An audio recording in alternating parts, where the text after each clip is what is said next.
Black Star Network is here. Hold no punches! I'm real revolutionary right now. Support this man, Black Media. He makes sure that our stories are told. Thank you for being the voice of Black America, Roland. Stay black. I love y'all. All momentum we have now, we have to keep this going. The video looks phenomenal. See, this difference between Black Star Network and Black-owned media and something like CNN. You can't be Black-owned media and be scared. It's time to be smart. Bring your eyeballs home. You dig?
Today is Tuesday, May 23rd, 2023. Coming up, a Roland Martin Unfiltered, streaming live on the Black Star Network. A Colorado family receives the largest police settlement in state history after the death of their son, Christian Glass. But the question remains, does it have to do with race? We'll speak with one of the attorneys on the case about this historic settlement.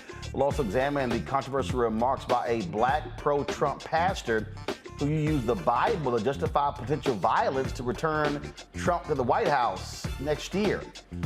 Folks, the continuing battle over Black Lives Matter continues as the Black Lives Matter grassroots movement says they are not receiving funds from the Black Lives Matter Foundation. We will have the leader of the Black Lives Matter grassroots group right here on the show to explain.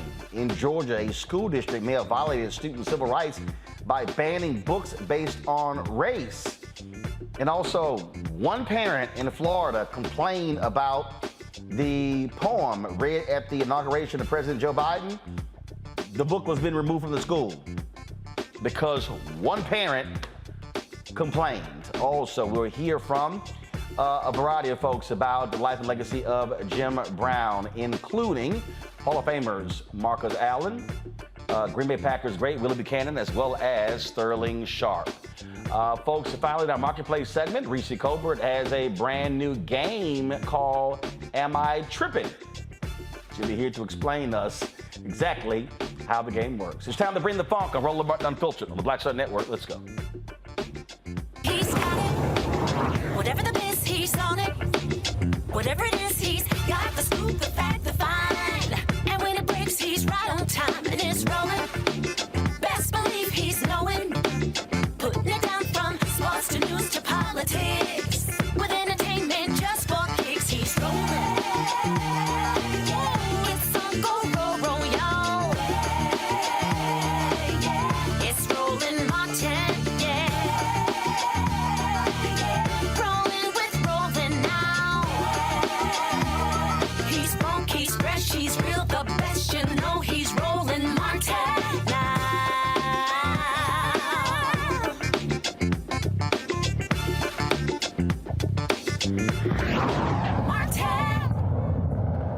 A Colorado family is getting what is believed to be the largest settlement of $19 million in state history for the wrongful death of their son. Christian Glass was shot and killed by former Clear Creek County Sheriff's Deputy Andrew Bowen in Silver Plume last year while experiencing a mental health crisis. Glass was paranoid, was hallucinating and delusional. Was called 911 to report being followed as the officer tried to put Glass out of the car for an hour despite his condition before fatally shooting him. Bowen is facing second-degree murder charges, official misconduct, and reckless endangerment charges. His supervisor, Sergeant Kyle Gould, is charged with criminally negligent homicide and reckless endangerment for not intervening. The settlement, which tops the $15 million settlement reached in 2021 for the death of Elijah McClain, is the largest for a police killing in Colorado and ranks among the top in the U.S. Edward Hopkins, one of the attorneys involved in this case, Jones is now from Denver. So, okay, so they're paying the settlement, but obviously, I'm sure the family still wants these officers brought to justice. No doubt about it, and they are likely going to be brought to justice. The Clear Creek District Attorney has brought charges after a grand jury indicted both the officer that fired the shots as well as the officer that ordered everybody to get into the car. So those officers are facing charges, and the prosecution is ongoing. So, they're paying the settlement, but obviously the city did not actually admit to any wrongdoing, correct? No, they carefully worded their statement about this. They did not admit to any wrongdoing, like you say, but they also did acknowledge that there were some procedural shortcomings, but we stopped short of saying we did something wrong. So what we're seeing, though, is that what often happens in these cases where a lot of these officers, they get returned to the force other places. First of all, were these two, are they still on the force? Were they fired? They were fired. They were fired after the grand jury indicted. And so when is this headed to trial? That I do not know. We do hope it will be heading to trial soon. Okay, then. Well, we certainly appreciate you joining us. Hopefully, this family will get some justice. All too often, we see these cases where it doesn't happen, but thankfully, a grand jury is certainly seen to indict these officers for their actions. Well, they are going to get some justice. The family did get justice. The family certainly cleared their son's name. Initially, the reports were that he may have been responsible for his own death. And they were very adamant about making sure that the public knew that he did nothing wrong, that he was extremely stressed out, that he was panicking, and that this could have been handled very differently. Had the officers who were there intervened and stopped this, he would still be alive today. But there's another thing I want your audience, because I'm a member of the audience, to know. The work you are doing, the work that everyone who is doing, who is a social activist, everybody's working the political systems, that work is working. The reason why we were able to do this for the Glass family had a lot to do with what happened with George Floyd and with Elijah. So, but for Elijah and the changes that it made to the state, we probably would not have been able to get the Glass family this justice as quickly as we were. All right, then. All right. Edward, we certainly appreciate it. Thanks a lot. Have a good evening. Folks, while that is happening, this was happening in Florida. Governor Ron DeSantis actually has set money aside. In the state of Florida, they're actually hiring officers who have been beating folks and involved in all kind of heinous acts in other parts of the country. It goes to show you what is happening, how deranged and nuts he is. This is the type of thing that one of the reasons why the NAACP has a travel advisory targeting Florida because of what's happening there. My panel, Dr. Larry J. Walker, assistant professor, University of Central Florida, Torun Walker, founder of Context Media. He's from out of Atlanta. Pastor Shannon Wright, CEO, Urban Engagement Initiative out of Baltimore. Larry, you're there in Florida. Again, it has to be particularly galling to folks there to see DeSantis gleefully, happily hiring cops who have committed wrongdoing in other places. You know, Roland, it's interesting thing being a black man in America. You know, I've lived in a few different cities, Philadelphia, Baltimore, et cetera. And it feels like no matter where you go, you can't escape some of the kind of madness that happens when it comes to some politicians in this weird relationship with law enforcement. Now, obviously, what you described is troubling for me, particularly living in a state, being a black male. We know that black folks are 2-3 times more likely to be killed by law enforcement. On top of that, as of July 1st, there will be a permitless bill that the governor signed will go into effect. So we have, we're hiring these individuals who have committed, in some cases, atrocious acts and being hired in the state of Florida. And on top of that, it'll be the Wild Wild West starting July 1st. But once again, this is a continuation of these right-wing policies we've seen from this state and this governor and the legislators here on the Republican side. But once again, this is, I've said before on your show, this is a form of anti-blackness, but it places the lives of folks like me on the line. And it's a clear message to people who look like me that I'm not welcome. Shannon, it says, this is the headline, go to my iPad. DeSantis' $13.5 million police program lures officers with violent records to Florida. Now, here's a quote in here from the Republican Attorney General. This will go a long way to ensuring we can have the best and the brightest filling our law enforcement ranks. That is Ashley Moody, who is the Florida Attorney General, about DeSantis' one-time bonuses of $5,000 for new recruits.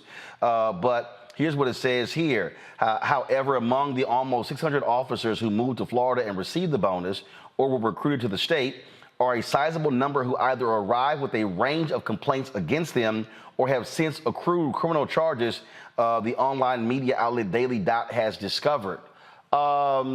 That's, to me, that's not the kind of folks you actually want on your police force in your state when you basically, they've screwed up other places. But hey, what the hell? Florida welcomes them with open arms. So to me, that sends the message that says we applaud whatever it is you did, wherever you came from, to get yourself in trouble. And in fact, Shannon, this is the actually Daily Dot. This is their headline: murder, kidnapping, brutality charges. These are the cops Ron DeSantis paid to come to Florida. Like I said, I mean, to put it nicely as I possibly can, it sends absolutely the wrong message. Florida is a state that has a large business in tourism. So when people are spending their dollars in tourism, they want to feel safe. So to say that you're hiring people that have let's just put it mildly, questionable backgrounds in law enforcement to come and be the face, if you will, of your law enforcement efforts, it's counterintuitive. And it absolutely says that the folks that, now follow me on this, the folks that were the victims of their crimes elsewhere are going to be their targets in their new home state.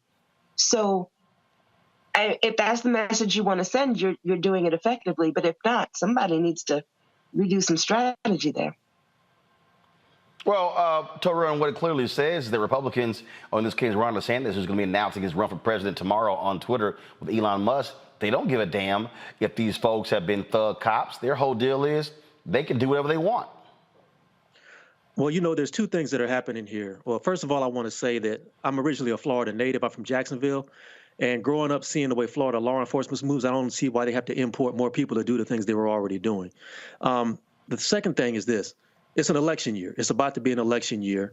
And DeSantis is going to be going head-to-head with Trump for the Republican nomination, the way it looks. And what this is clear messaging to his base that if you have white supremacist beliefs, if you have, you know, practiced white supremacists as a law enforcement officer before, you can come to Florida and you can have free reign. It's almost like a repeat of what happened after Reconstruction, where when Hayes pulled the federal troops out of the South and law enforcement became swamped by all these old Confederate soldiers, and all these old Confederate generals became mayors and governors and city council people. And it's really what it is trying to create Florida as a haven for these people who have these murderous beliefs, and they can operate with free reign. And it's going to be very dangerous for people in Florida who are black.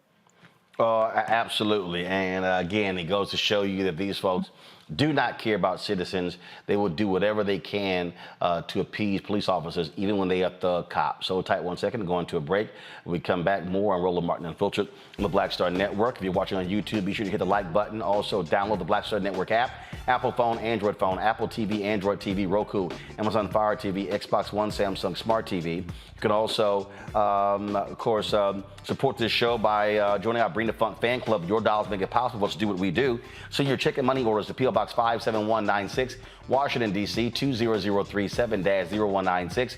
Cash App, $RM Unfiltered. PayPal, R Martin Unfiltered. Venmo is RM Unfiltered. Zelle, Roland at RolandSMartin.com. Roland at RolandMartinUnfiltered.com. And be sure to get a copy of my book, White Fear, How the Browning of America is Making White Folks Lose Their Minds. Available at bookstores nationwide, Amazon, Barnes & Noble. Download a copy on Audible. We'll be right back. Hatred on the streets, a horrific scene, a white nationalist rally that descended into deadly violence. White people are losing their damn minds. As an angry pro-Trump mob storms the U.S. Capitol, we've seen shooting. We're about to see the rise of what I call white minority resistance.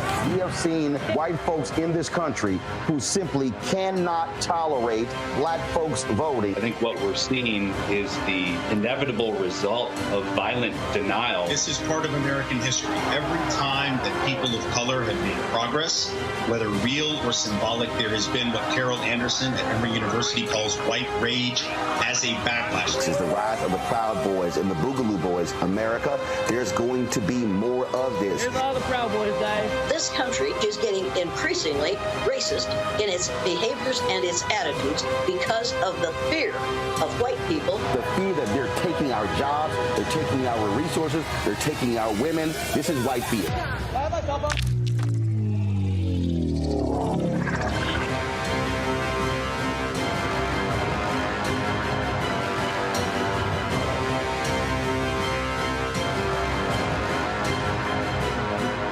Black Star Network is here.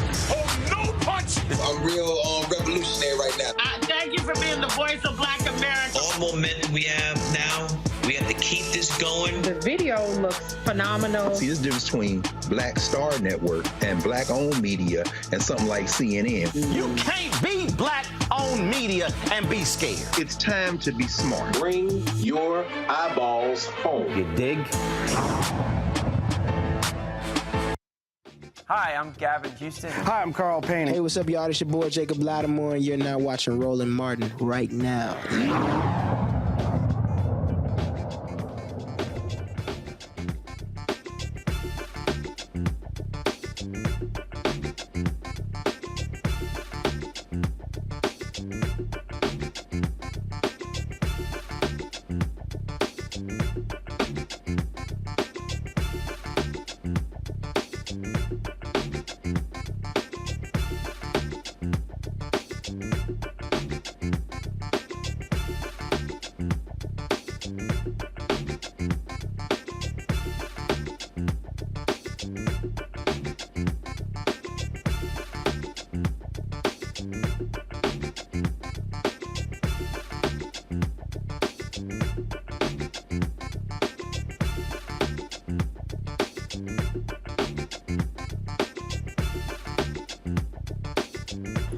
All right, Florida officials, Republicans are, boy, they really pissed off with the NAACP's travel advisory. They have been angry, mocking it. Not only that, other Republicans have joined in. You've had idiots like Senator Ted Cruz of Texas, who said Dr. King would never do such a thing. Clearly, that idiot has never actually read or heard Dr. King, especially the April 3rd, 1968 speech at Mason Temple, where he talked about redistributing the pain, where he talked about withholding our dollars. It's interesting, Shannon, to look at this reaction from Republicans in Florida, because it's not like first of all, the NAACP did not call for a boycott of Florida. They issued a travel advisory. Launching a statewide boycott is a whole other different thing, but you also have a lot of pissed off Latinos in that state as well, and you got lots of truckers who are saying that they're going to be taking any goods to Florida. So Ron DeSantis, in all of his culture wars, in his effort to try to out-Trump Trump to get the GOP nomination, it could lead to some serious issues in the Sunshine State. So we keep talking about Ron DeSantis in terms of politics and Republican and ultra-conservative far right and all that. But we need to be talking about Ron DeSantis in terms of a poster child for the need for appropriate mental health care in this country.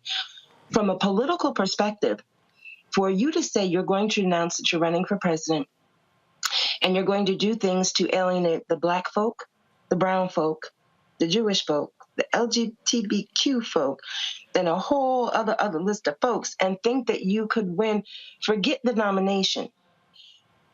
It may not be that hard to beat Trump in the primary. I'll leave that there. But going forward in the general, if you have set yourself up as the most anti-everything, there's no way you're winning in the general. So from a political perspective, this ain't politics. This is stupidity.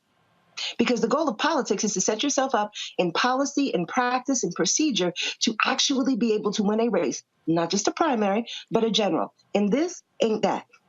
I mean, I don't know, Torun. I mean, bottom line is work for Trump. Other Republicans have run this way in their culture battles. They're attacking everybody. If you're transgender, if you're Black Lives Matter, if you, I mean, whatever, they don't care. And the bottom line is the Republican Party, they are appealing to white conservative voters, especially those who are not college educated. You know, with all due respect to my sister, we can't really deny the fact that that strategy just might work. I mean, a lot of people said that Trump was not going to win in 2016, but there are a lot of silent supremacy. I always said it, and I'll say it. There are a lot of silent white supremacists who will go into the booth and pull the lever for Trump or DeSantis, and they'll never tell you that.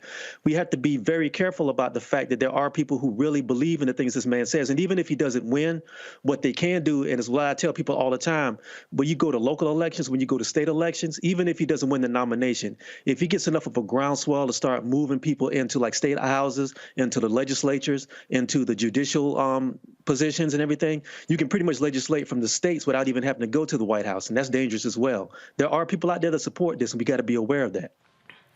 You know, Larry, somebody sent me this TikTok video of this guy. He was on social media, and he had a whole lot to say about Latinos and whites who have voted for Ron DeSantis. Watch this. It always happens when you buy into white supremacy. I always said it, and I'll say it again. The fucking state of Florida. State of Florida is becoming a fucking sundown town. You're not a straight white Christian male, and he's going for them too. Everybody's civil liberties and constitutional rights are being affected. Let me tell you something. You guys always say it's gerrymandering and all that shit why I got elected. No, 68% of Cubans voted for DeSantis. 58% of Puerto Ricans, 53% of all Latinos voted for DeSantis. God knows how many white ignorant motherfuckers you buy into white supremacy. You don't care. It's not your problem. You're a fucking idiot. It is your fucking problem. White supremacy affects everybody, not just black people, not just brown people, not just indigenous people, everybody. Now you elected a fucking fascist in the state of Florida. Now you got to deal with your civil liberties being violated. Now you got to deal with businesses, industries being shut down because they can't find any fucking labor. And now, magically, Latinos give a fuck. Latinos didn't give a fuck when he was anti-black with his anti-woke policy. You didn't give a fuck. Now that it's anti-immigration, now you give a fuck. Well, guess what? You got what you fucking voted for. You fucking idiots. Not all Cubans, Dixon. Not all Puerto Ricans, Dixon. Not all white people, Dixon. I know, not all, but too fucking many. The majority of your people voted for fascism. The majority of your people voted for white supremacy. That's the fucking problem. You don't care. You haven't done anything to address it. Address the fucking problem. Hold your people accountable. I'm half Cuban. I know. It's in my own fucking family. Some of them, I know what it's like in the fucking Cuban community. I've seen it with my own fucking eyes. The other half is white. God knows the white supremacy and ignorance racially that operates in my white community. Hold your people accountable so that you don't have this kind of fucking bullshit. I'm not saying Democrats aren't racist, but fuck, man, they're not going to these extremes to normalize white supremacy and to normalize fascism, pass legislation that is directly anti-immigrant, anti-gay, anti-black, and coming for every other liberty that you have. My God, people are fucking ignorant. I've always told you people, white supremacy hurts everybody. No one is free until we all are free. And there is no freedom in America until white supremacy is dismantled. What happens when you buy into white supremacy? I always said it. Well, he was not particularly happy, but he sort of made it plain, Larry. It reminds me of kind of things that he ran down is chickens come home to roost of everybody else. When you participate in anti-blackness and you're from a minoritized background, it comes full circle. The example he kind of highlighted was this, this kind of e-verify. If you were to prove that you're a U.S. citizen, you're documented, you can work in the state of Florida. If you have anyone in your car who's undocumented, you get caught. It is a felony now in the state. So once again, what comes around goes around. And his points he made about other groups supporting DeSantis and voting me in, and then all the policies we've seen is accurate.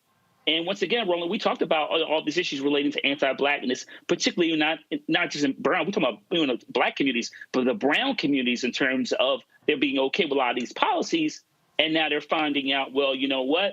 You're non-white, so welcome to the party. But the bottom line is we have to continue in the state of Florida and throughout the United States. We have to fight against these policies. I'm certainly on the front lines of dealing with this as a black male professor in the state. But these challenges are going to continue unless, once again, we come together and we fortify the front and we fight these right-wing policies. Otherwise, we're going to continue to lose the state and other states in the nation. But here's the deal, Shannon. I mean, the reality is what DeSantis is doing. He is doing it with the complete approval of the Republican legislature, where they control the legislature. They have a majority, a supermajority, veto proof. They control it. We see the same thing in North Carolina and other states as well. The Republican Party is saying we're perfectly fine with what we're seeing.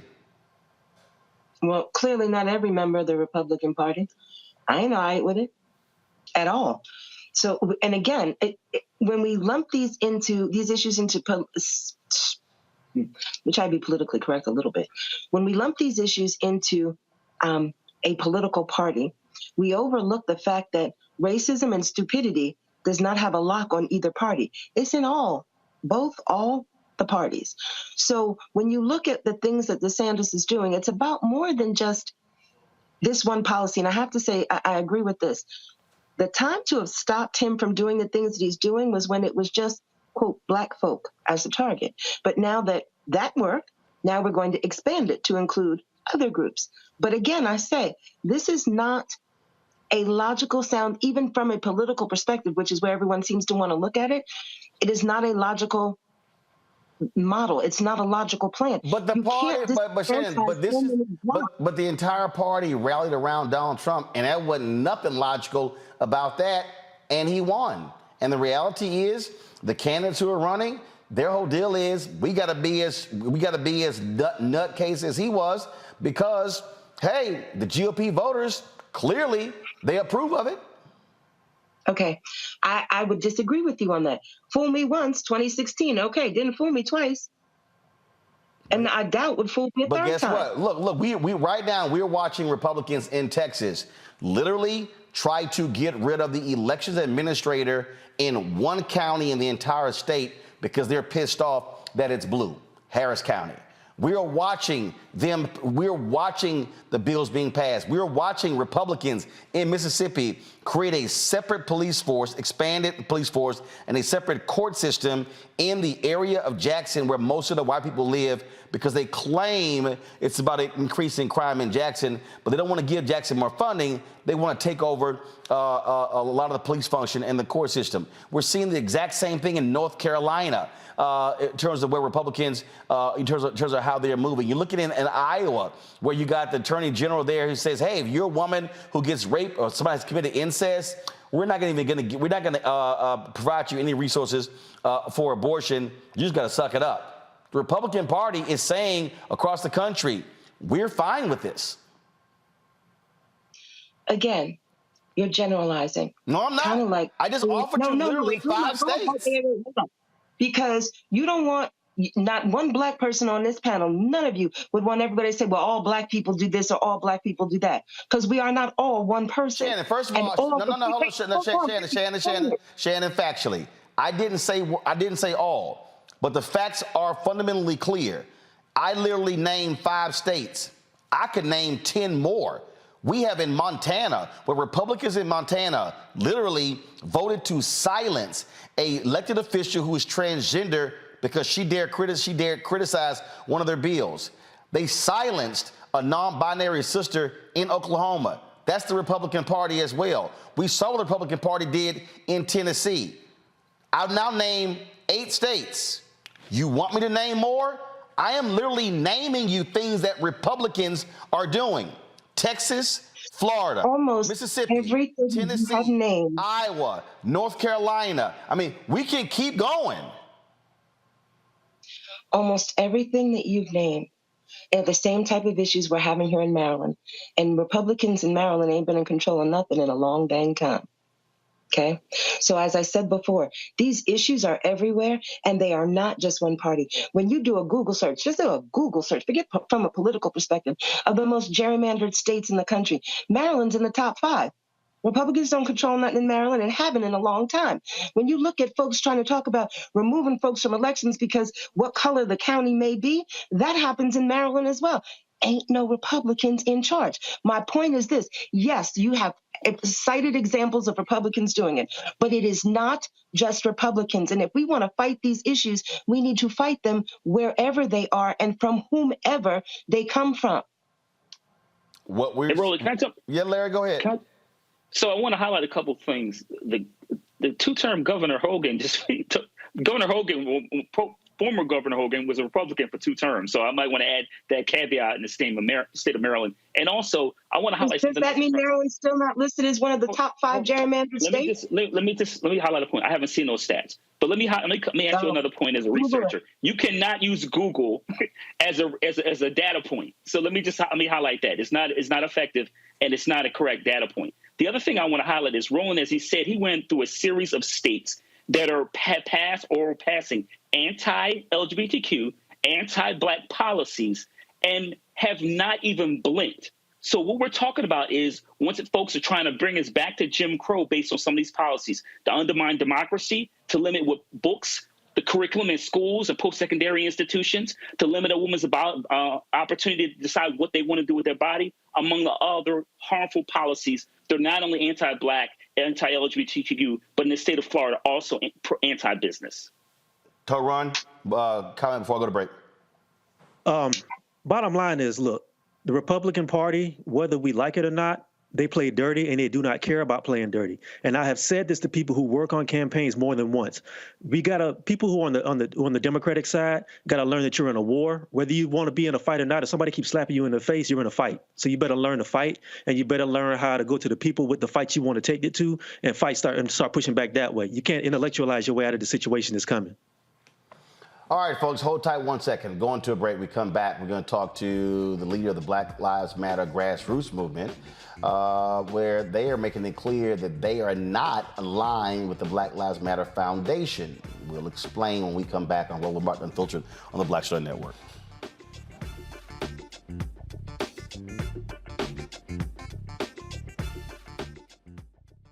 That was a pivotal time. I remember Kevin Hart telling me that. He's like, man, what you doing, man? You got to stay on stage. And I was like, yeah, well, I ain't got, you know, I'm young, thinking, like, I'm good. And he was absolutely right. What show was the other time? This was one-on-one. Got it. During that time. So you're doing one-on-one, going great. Yeah. You making money. You like. I'm like, I don't need to leave. I don't need to leave from Wednesday, Thursday to Sunday. I didn't want to do that. You know, it was just like, I'm gonna stay here. Or I didn't want to finish work Friday, fly out, go do a gig Saturday, Sunday. I was like, I don't have to do that. And I lost a little bit of that hunger that I had in New York. I would hit all the clubs, run around. Sometimes me and Chappelle or me and this one or that one, we'd go to the Comedy Cellar at 1 in the morning. And I mean, that was our life. We loved it. You know, you do 2 shows in Manhattan, go to Brooklyn, leave Brooklyn, go to Queens, go to Jersey. And I got complacent. I was like, I got this money, I'm good. I don't need to go chase that, because that money wasn't at the same level that I was making, but what I was missing was that training. Yes. Was that. And it wasn't the money. It was the money. You know, it was that's what I needed.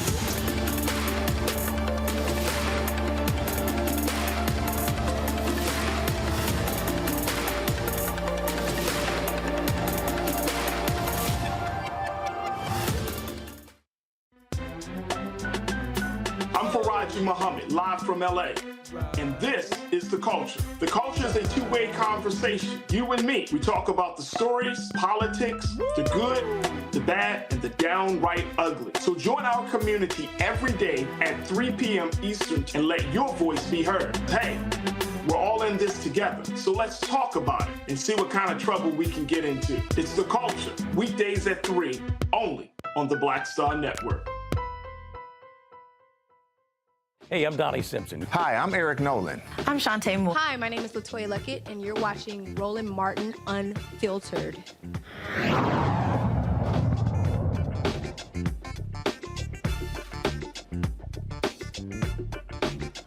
All right, recent news reports say there's been a massive drop in donations to the Black Lives Matter Movement Global Network Foundation. Now, Black Lives Matter Grassroots, they also making it clear that they are not part of that particular effort. And so they also are engaged in a legal battle over the future direction of Black Lives Matter. Joining me now from LA is Melina Abdullah. She is the director of the Black Lives Matter Grassroots Movement. Melina, glad to have you here. So, all right, so walk us through, because this has sort of been a constant, there's been constant friction here, and frankly, the public has been confused. I remember when I had Patrice Cullors on the show, and when she was explaining it, I still was like, I don't know what the hell is even going on here. So, the Black Lives Matter Global Foundation at one point provided grants or resources, things along those lines. So, as of today, so if somebody wants to donate to Black Lives Matter Grassroots Foundation, they can do so direct. And so have you severed completely any official ties with the foundation? Yes. So there are no ties between Black Lives Matter Grassroots and the Global Network Foundation. The website that most people know is run by the Global Network Foundation. The Global Network Foundation, it has a board of 3 people, none of whom are involved in movement work. Wait, they still have just 3 people? Because I know when I talked a year ago, they were supposed to actually have a full board. It's still 3 people? It's still 3 people. Someone who goes by the name of Shalomia Bowers, a woman named Cecily Gay, who likes to talk about Black opulence, and a woman who is an Instagram model named Dejanay Parker. Those are the 3 people who run the Global Network Foundation. None of them are the frontline workers that people are familiar with, or the boots on the ground that people know to be Black Lives Matter. Okay, so all right, so in terms of the work that y'all do, are people, do they know even where to go? So if they want to support the grassroots movement, where do they go? If you go to blacklivesmatter.com, you're going to the other group. Right. So we are BLM Grassroots. We're on all social media platforms as BLM Grassroots. We also have a website, BLM Grassroots. But mostly we're continuing to do the work. So last week we were in Tampa with the family of Andrew Joseph III. Actually, it was this week, Sunday. Saturday we were in Atlanta to work on Stop Cop City, and also as part of the Malcolm X Festival there. We have chapters, 26 chapters around the country, with 8 more coming on in the midst of our onboarding process. But that's the work that we do as BLM Grassroots. It's the boots on the ground for Black Lives Matter. Again, working today, I'm just coming from a court date where the murderers of Christopher DeAndre Mitchell, who was killed by Torrance police, they're facing trial. So we were in pretrial for them. We're doing work with Ronald Green and many others. So it's the work that people know of when they say Black Lives Matter. Unfortunately, the people with the Global Network Foundation do not do that work. And I suspect that that's why donations have fallen off so dramatically, is because people are starting to understand that the Global Network Foundation is not the movement. Black Lives Matter Grassroots is the movement. So the 26 chapters fall under the grassroots movement and not the foundation. That's right. In terms of what is this court battle? So explain to folks who don't know about what's going on there. Sure. So about a year ago, the person who is really responsible for the theft of Black Lives Matter resources, again, he goes by the name of Shalomia Bowers, notified us that he. Why are you using quotes? Why are you doing that? That's not the person's name? His name that many people know him by is Chrisman Bowers, and then he now goes by the name of Shalomia. So okay. That's why there's the quotes. But he also runs an organization or a private company called Bowers Consulting, or Bowers with an asterisk. And he let me know that he intended to keep all of Black Lives Matter resources indefinitely. And so we initially attempted to negotiate with him to give us the resources that were built off of struggle, give them back to us. We tried that for about 6 months. That didn't work. And so finally in September of last year, we filed suit for the return of the resources. And when we asked for the return of the dollars, he then immediately stole the social media platforms, email lists, websites, all of that. So we have none of those things. Those are all under the control of these 3 consultants, rather than being part of the movement, rather than the movement having access to these really important things, really important tools. And so we want to be clear that we're in the midst of this lawsuit. We're waiting on a final ruling from a judge, because they're trying to block us. The Global Network Foundation is trying to block us from even having a day in court. They filed something called an anti-SLAPP motion, basically saying that if we say that they're engaging fraudulently, that we are infringing on their First Amendment rights. The judge gave a ruling, initially a tentative ruling in our favor, but that final ruling, almost 2 months later now, still hasn't been issued. So we're really kind of at the mercy of the courts at this moment. Okay, so again, I mean, obviously for the general public, it's greatly confusing. Right. It's confusing, and we're doing as much as we can to shed light on what's going on.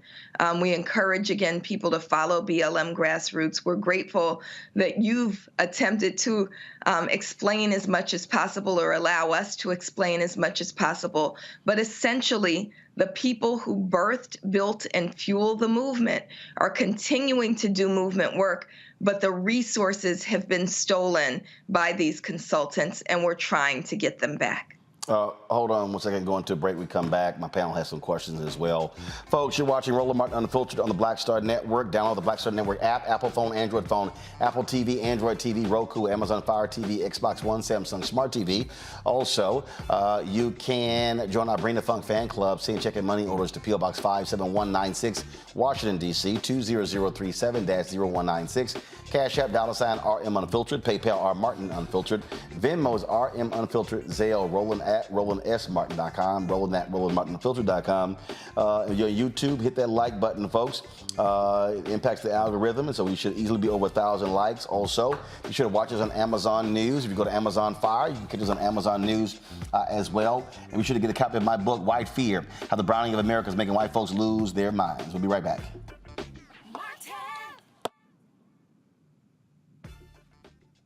When you talk about blackness and what happens in black culture, we're about covering these things that matter to us, speaking to our issues and concerns. This is a genuine people-powered movement. There's a lot of stuff that we're not getting. You get it, and you spread the word. We wish to plead our own cause. Too long have others spoken for us. We cannot tell our own story if we can't pay for it. This is about covering us. Invest in black-owned media. Your dollars matter.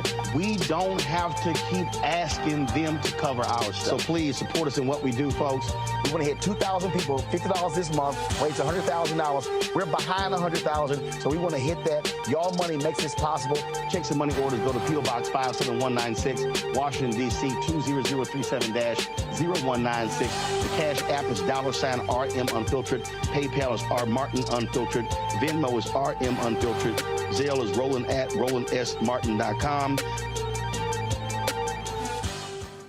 On the next A Balanced Life with me, Dr. Jackie, we're talking about leveling up, or to put it another way, living your very best life. How to take a bold step forward that'll rock your world. Leveling up is different for everybody. You know, I think we fall into this trap, which often gets us stuck because we're looking at someone else's level up journey, what leveling up means to them. For some, it might be a business venture. For some, it might be a relationship situation, but it's different for everybody. It's all a part of A Balanced Life. That's next on Black Star Network. Hey everybody, it's your girl Lunel. So what's up? This is your boy Earthquake. Hi, I'm Chaley Rose, and you're watching Roland Martin Unfiltered.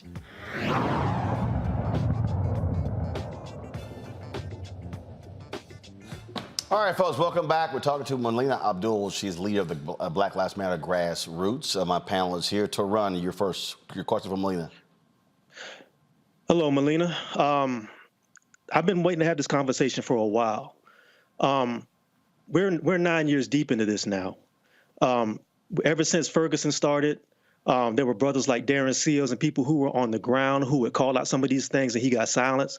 There were people who were close to the people who were connected to the ground who talked about these issues and they either got silenced or they either got marginalized or pushed completely out the way. Nobody said anything. And all of a sudden, after people in other cities have said had these conversations as well, again, nobody said anything. Nobody had anything to say until all of a sudden the story came out about $90 million and nobody said anything about, and people saw houses and mansions getting built. So my question is, what's happening now to make people so upset about the leadership that people weren't listening to 9 years ago, and why is what's happening today? Sure. So we're actually stepping into 10 years. Black Lives Matter was birthed July 13th, 2013, which is the day that George Zimmerman was acquitted in the murder of Trayvon Martin. So we've been doing this work. People like me who've been on the ground since day one, who were people who were in Ferguson, who were people who were in, Baltimore and Los Angeles and all of the places that you saw uprising, right? Who were people who were just regular folks. I'm just a mama. I'm a mama of 3 kids. I never took a check, right? We've been saying things, but also I think more importantly, we viewed Black Lives Matter as a movement. So I've been less vocal about what's been happening inside of Black Lives Matter that I frankly have nothing to do with. I don't know about I do now, but at the time, I didn't know anything about dollars coming in or about, who's getting paid what. My concern and what I felt to be my sacred duty was to do work that makes the world safer for my children. And so when you're talking about people saying things, I think people were saying things, but more importantly, I think that the people, the boots on the ground, were most concerned with doing something, most concerned about doing something. We know, just understanding the historical record, that it's from the inside that movements most often destroy themselves or are destroyed. And so it was important to me and many, many others that we continue to do the work and not allow fights from the inside to destroy a movement. But I hear what you're saying, but my point is this. I understand that there's going to be disagreements. There's going to be situations where people have differences of opinion on how a movement works. I'm saying that the conversations that you're having now, people inside of the movement who broke away from the movement have had these conversations for like the past 5 to 6 years. And there was no real movement from the inside to have these conversations. It was like either marginalize these people, shut them up, keep it moving, and nobody said anything. So my question again is, how come it takes something like outside people coming in, like the New York Times and all these quote unquote non-Black information portals, to be able to have the conversation instead of going to the people who believe in Black Lives Matter and saying, this is what's going on, this is what we're dealing with, this is what we're about, instead of waiting for it to happen from the outside. You hear what I'm saying? Because I know people are frustrated about that. I hear what you're saying, but I think that maybe I'm not sharing it as precisely as I'd like to. I may not have the correct words. My position as someone who is just boots on the ground, now I'm director of Black Lives Matter Grassroots, and I am boots on the ground, right? My concern is about the struggle rather than exposing. I don't want to spend a lot of time focusing on what infrastructures look like when our people are literally being gunned down in the streets. And so the focus hasn't been where are the criticisms coming from. It doesn't mean that we've ignored criticisms. There have been all kinds of tables created and conversations created and weekly calls created to address what you're talking about. But my primary work, and for many of us, I'm thinking about Mama Paula and the Josephs and people like Marquel Bridges, our primary work is really doing the work rather than simply addressing criticisms of the way the work is moving. What I'm trying to get you to understand is this. People from the outside, and let me preface it by saying this. My background is in journalism. I was writing for Huffington Post when all this stuff was going on. I was in Ferguson. I was in some of these cities. I saw this stuff up close. When you have people who are risking their lives and risking their freedom to go ahead and protest for Black people and Black lives, and then all of a sudden when something happens to them, or they end up getting years in prison like someone like Josh Williams in Ferguson, or you see people who are actually getting injured when people are getting shot in the eye with beanbag bullets and things like this, and they look for somebody to bring aid to them, or they're looking for somebody to deal with legal aid to get them out of prison, or legal aid or hospital to take care of their bills, and they're risking everything. And they see people pulling in $90 million off the death of a Black man who died in the street. Two of them, actually, Mike Brown and George Floyd. And they see millions, hundreds of $90 million at least that we know of coming into an organization. And then we don't hear anything when they want accountability, and these people are still struggling. And then the next thing you know, we see people dancing in the street, and we see them popping champagne on a mansion in front of on the desk at a mansion. You have to understand that's a disconnect between people who are living hand to mouth but still believe in Black lives, and the people who are supposed to be the leadership for these organizations. And then when you try to get answers, nobody says anything. That's the point I'm trying to make. There's a serious disconnect. So first, let me say this here. Let me say this here. And that is this here. Out of all of the Black organizations that got money in the wake of George Floyd's death, there's only one that publicly announced how much they got. There's Black Lives Matter. Okay, so Taron, you referenced the 90 million. How much did NAACP get? I can guarantee you it's more than 90 million. About 140 million. How much did the Urban League get? More than 90 million. How much did all the other black organizations get? See, and again, I absolutely believe in accountability. But I think what many people should be doing is saying, hold up, what about the whole ecosystem? It's a whole bunch of folk got money. What are they doing with the resources? That's absolutely one. Melina, the issue that Black Lives Matter has had, it was that you had, again, there was so many different entities. Again, when I had Patrice on here before she stepped down, it was Black Lives Matter PAC, it was the foundation, it was the grassroots. It was frankly convoluted as hell. I remember when she explained to me, I still couldn't follow what was going on. And so you had these multiple entities that were there, and really, and what I was told was that the Global Network Foundation was about repairing the infrastructure. An audit was done that was released. There was supposed to be more board members. Those folks haven't gotten back to me. I've reached out to the three people you talked to. We were on a press call with them last year, have not heard from them. So I don't know where the Global Network Foundation is, what they're doing, what they're funding, what's going on. So part of this deal is that when we say Black Lives Matter, which is also part of y'all lawsuit, there is a distinction because Black Lives Matter grassroots is separate from Black Lives Matter Global Network Foundation, but the $90 million that to run reference, that, if I'm correct, that went to the foundation, right? That's right. And so they determined, and they released a report saying that they gave out millions of dollars in grants, things along those lines. I think they said something like 58 or 60 million was still left. There was a plan of action for that. I still haven't heard from them on what the plan of action is. So what you're laying out is a plan of action for Black Lives Matter grassroots, which is different from the Black Lives Matter Global Network Foundation.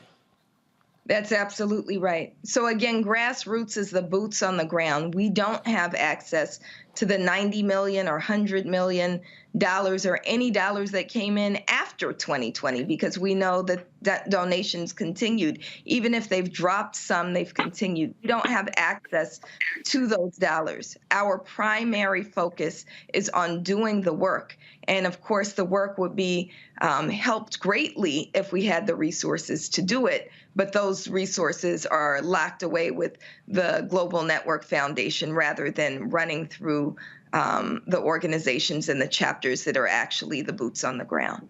Shannon? I'm listening to this and I'm trying to follow it. You know, from a PR standpoint, I get the argument. Folks want to say, oh, well, see, we give these folks money, these folks trying to help their people, and this is what they do.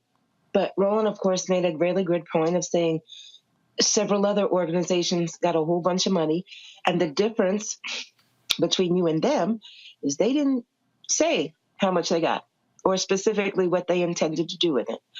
And although I like and believe in transparency and accountability,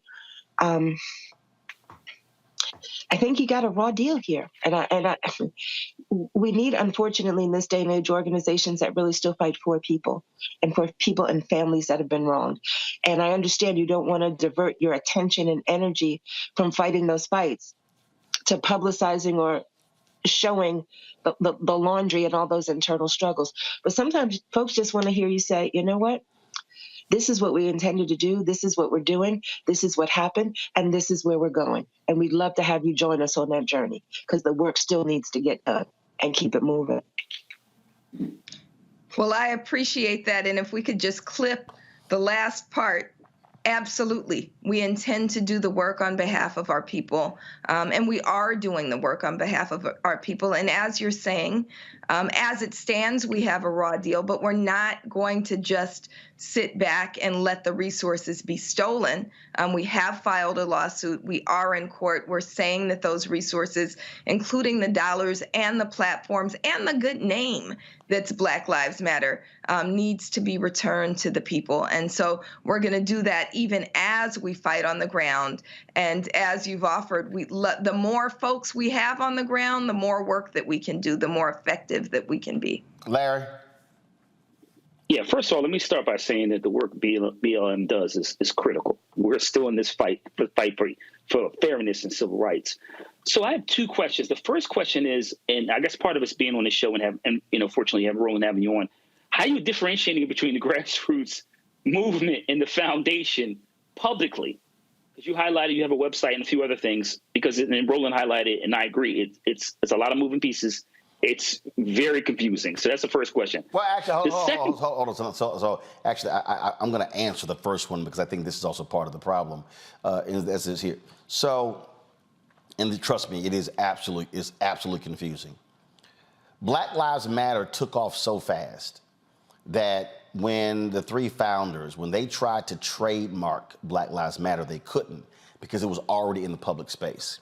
So there have been a number of groups out there that say they are a Black Lives Matter chapter in cities that are actually not affiliated with the Black Lives Matter grassroots movement. So they literally do not have, so you cannot call yourself an NAACP chapter unless you are a NAACP chapter. There are people out there right now who can call themselves Black Lives Matter organizations. They can literally put it in their name that are not affiliated with the organization. That was, I think it was in 2020, there was a dude in California who had a Black Lives Matter group out of San Francisco, and a number of companies gave him several $1 million.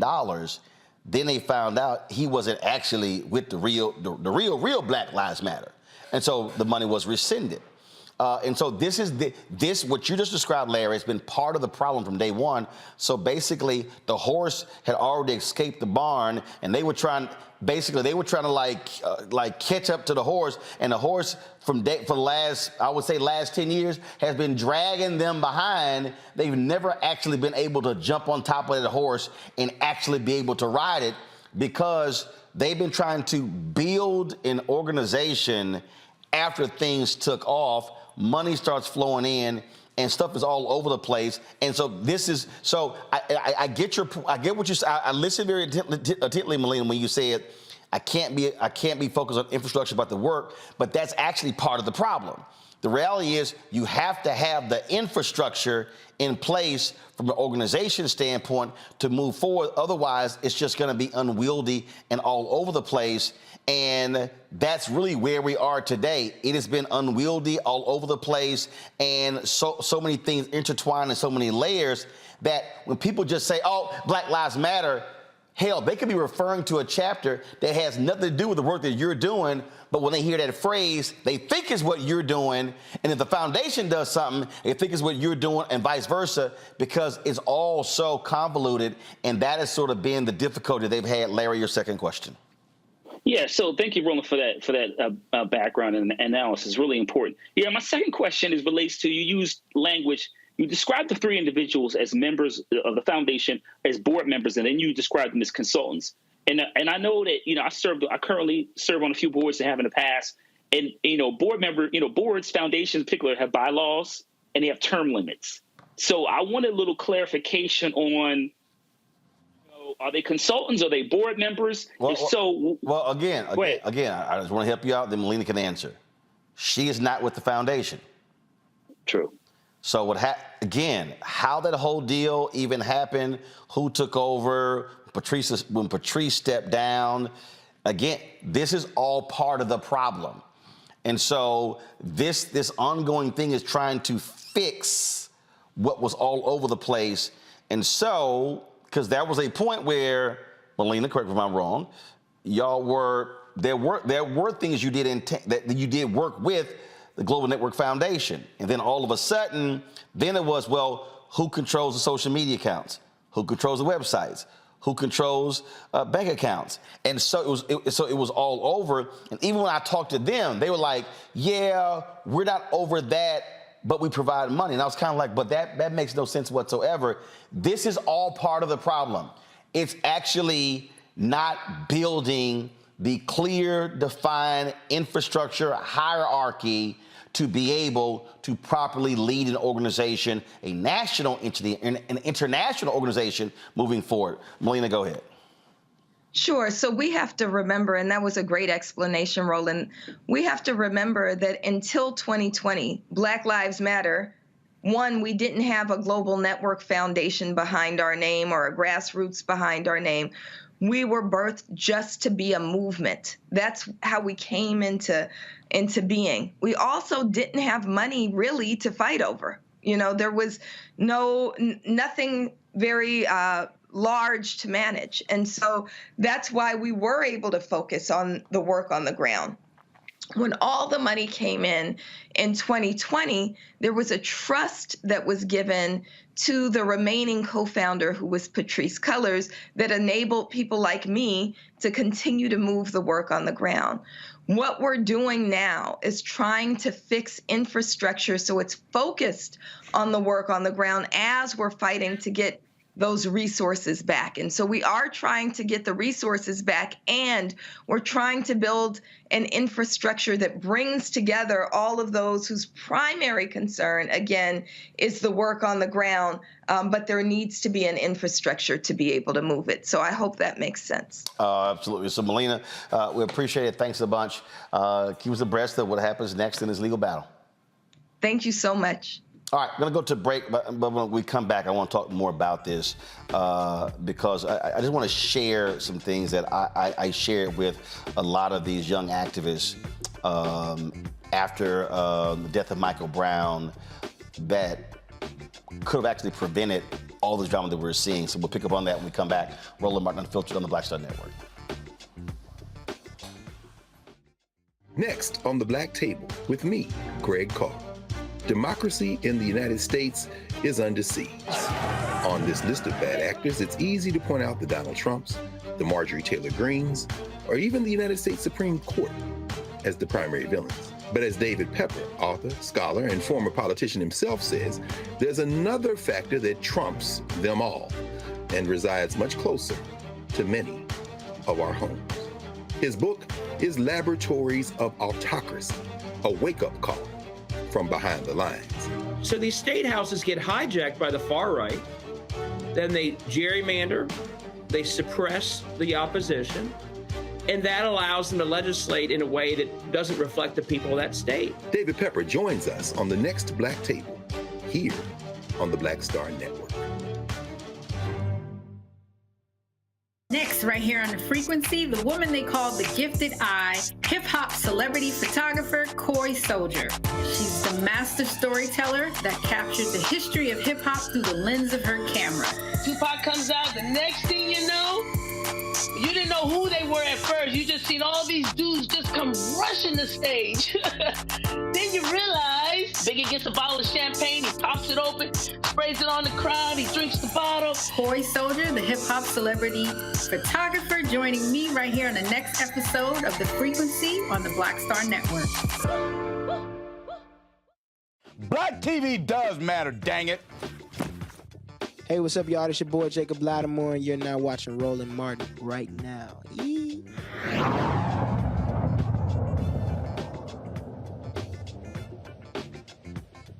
So I remember after the death of Michael Brown, there were several activists who had sent out some pleas for donations on social media.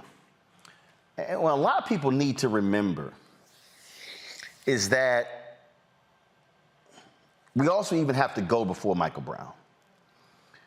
If you go back, I mean, you can actually go back before Trayvon Martin, but in many ways, this modern movement, if you will, really began with the death of Trayvon Martin.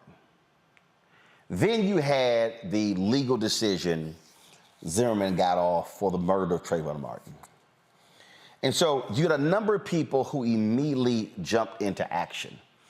There were protests and there were all kinds of different things happening, but what you did not have was infrastructure.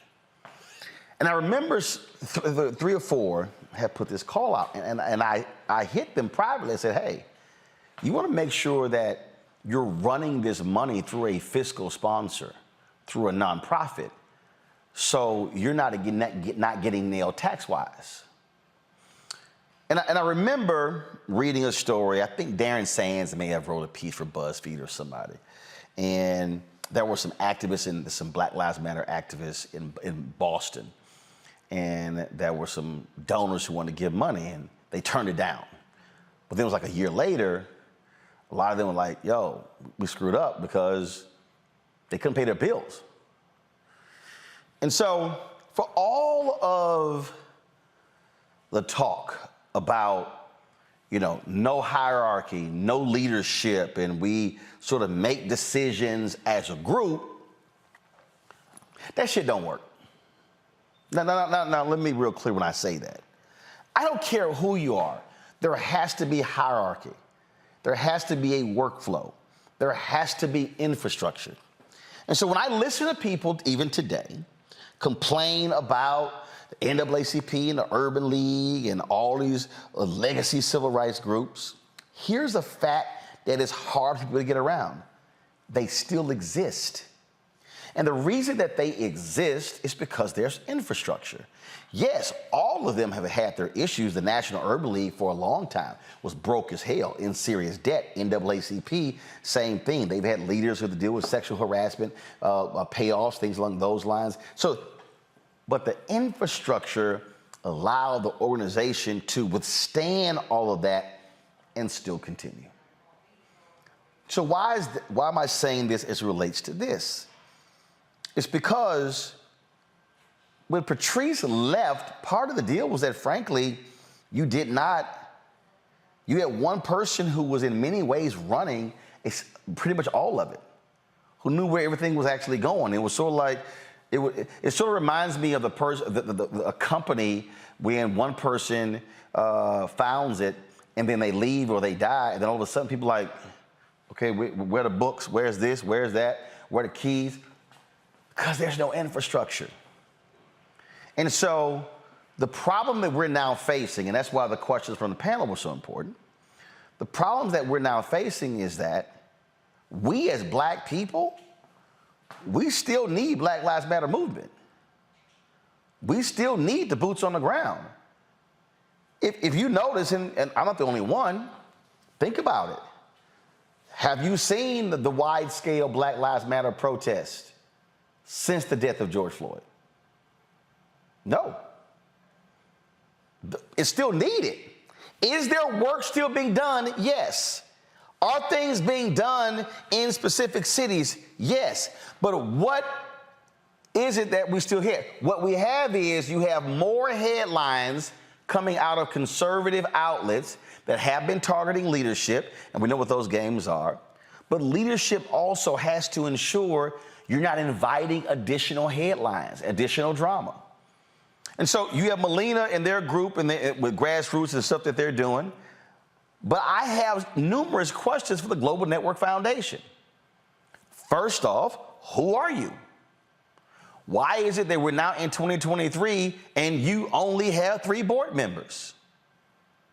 Now, according to what they said to us, and again, I was on the call, was that there was a series of services that needed to be handled, and Shaloma Bauer's company handled that and was reimbursed for that.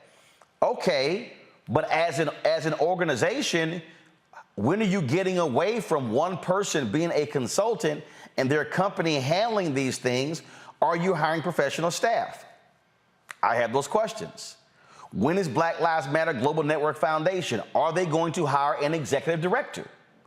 Are they going to have a fully functioning board, meaning a chair of the board? Are they going to actually have how many trustees? Who are those people? When are those things going to happen? See, at some point, as you got to get beyond all the negative headlines and actually show people what you are doing when it comes to the work. Because yes, there were people who invested resources, millions of dollars. But I'm gonna say this again, and I really need everybody who's listening to me to do the same. And you got these people out here talking about it was a scam. That's BS. That was absolutely BS. Now, I said it wasn't a good look for leadership of Black Lives Matter when you have book deals and you have other deals and you're buying houses and things along those lines, See, y'all, that's why Dr. King, again, y'all, history is important. Coretta Scott King was mad as hell with Dr. King when he decided to give away the money for the Nobel Peace Prize to the movement. She wanted another house. She did not like that parsonage they had and the furniture they have. But King was always leery of what it would look like if he was living with a higher standard of living, and he did not want to be accused of mooching off the movement. I want y'all to understand that. It's documented. That is real. And so a lot of the wounds with Black Lives Matter movement, foundation, all of that were self-inflicted. Buying that house in Los Angeles and then saying, oh, it's going to turn into a content house, that was absolutely a horrible decision because the optics. Because now the story becomes, oh, you're buying a multi-million-dollar house. First of all, it's Los Angeles, so you ain't gonna get a real house in LA and it ain't gonna cost you a lot of money. But the problem now is they now have a credibility issue. And so what really needs to happen, the leadership of the Black Lives Matter Global Network Foundation, they are the ones, the questions Toran was asking, they need to come to the public. They need to come to Black-owned media and sit down and lay all of this out. And lay out, this is who we are, this is how much money we have left, this is our leadership, this is what our plan of action is, this is what we're going to do to continue to foster and help organizations, provide grants, things along those lines. And while that is happening, Melina and her group should be laying out as they are, this is our infrastructure, this is our board, this is our leadership, this is what we're doing, this is how you can reach us, all the different things. But this, folks, is why infrastructure matters. And there are too many of us who are so quick to jump out there and start trying to lead when we haven't handled the business of the business. Because the reality is, to Toran's point and to so many others, you can't have people out here doing the work, but they can't pay their lights. You can't have people out here doing the work and they can't eat. But that means infrastructure, which means you got to put them on the payroll. That means they actually have to get paid for what they're doing. Ain't no 401k plans in civil rights work. And so we have to be cognizant of that as well. This is why you have to actually, and again, do understand, folks. I just want y'all to understand. The NAACP, the 2,000 chapters, those are volunteer jobs. Those are not paid jobs. Now, they may have an executive director of a chapter. It's a paid job, but volunteer. So you have a combination of paid jobs and volunteer. It actually exists right now in numerous organizations. So Black Lives Matter, the organization, the entity, right now, they have a serious credibility problem because all people on the outside are seeing all these headlines and craziness. What they're not seeing organization, they're not seeing infrastructure, they're not seeing direction. All of that is critically important. Panel, you can weigh in on this before we actually go. I'll start with you. Yeah, you know, Roland, you highlighted some really critical points about the movement. And I think a lot of times is when you talked about in terms of this new generation of activists, it's also this in terms of the having talked to people who have been in the movement or read about the movement and passing that information on. And I think a lot of that gets lost. And so while we talk about the mistakes that they made, I think a lot of it has to do with just institutional knowledge. Having someone who understands how to, in terms of not day-to-day operation, building infrastructure, et cetera. Because I think the point you made about things in terms of, being able to, in terms of BLM say, okay, we're officially BLM. But in terms of you talked about things just kind of got out of hand because it took off. It was global. Next thing you know, people from all over the world are wearing Black Lives Matter T-shirts. So I think that, those points you highlighted are really important. And I'm hoping that the lessons that you pass on and things you're highlighting for those folks who are watching now, who are community activists, learn from the things that you're saying, and will utilize those to make sure they have an infrastructure in place and that they have movements that continue to be effective long term. And also, Ron, leadership should be doing a better job of explaining this. Frankly, I'm doing a hell of a lot better job than they are. And part of the problem, with the foundation is they ain't talking to nobody. I'm gonna be real. I'm gonna be as real as I can be on this program. Like I said earlier, when we were talking to Melina, I have been to Ferguson. I've been to many of these cities where these situations happen, and I've talked to people who were literally on the ground, actual boots on the ground, who have smelt tear gas, who've gotten hit in the head and have risked life and death. The issue is this. Everywhere I went and everybody I spoke to said they wanted direction and they wanted to understand what their role was within that organization. And everything I heard was that we're not hearing anything. When we try to get answers, we can't get any answers. When we try to be straightforward and get direct answers, we get nothing, or we get silence, which is worse. And my point is this. You cannot have an organization that purports to be for the people when you're not responsive to the people who are in your organization. That's the danger in this sort of thing, regardless of whatever else is going on outside. If you consider yourself to be leadership and you can't even give a straight answer to the people who are risking their lives for you and risking prison, then what good are you to the people you serve, and what good are you to an organization? You're doing nobody any good. And if you can't be straight with those people, you need to get out. Well, part of the problem even coming out of that is that everybody Black Lives Matter wasn't actually over that movement. That's what I'm saying. This stuff has been so convoluted that that's just what it's sort of been back and forth. And again, there are a lot of people, Shannon, who were claiming they were BLM, but they were not, because there was actually nothing that was really official that was BLM. It's been all this drama since, and they got to get it sorted out. Otherwise, it's going to be a completely wasted opportunity. And why spend all that work building something up and having all this engagement, and it fails? Absolutely. The other organizations that you mentioned, like the NAACP and the Urban League and all of the other ones that have been around, they do have structure. You know how to reach their branches and chapters. You know who's heading them, who's running them. There's contact information, the stuff that makes you feel like they are an actual real entity. Now, I understand that Black Lives Matter started as a movement, but when the movement started to move, it needed to have a structure in place to anchor it so that it didn't just move everywhere, but that it was grounded, it was building a solid foundation. And a lot of times we get an idea, our hearts and our minds are involved, and we want to do, and we don't always get the foundational stuff together. And that foundational stuff is not fun, it's not pretty, but it's the stuff that keeps you behind out of trouble when your organization starts to grow and move. Yep, indeed. All right, folks, hold tight 1 second. We come back, we're going to talk the death of Jim Brown.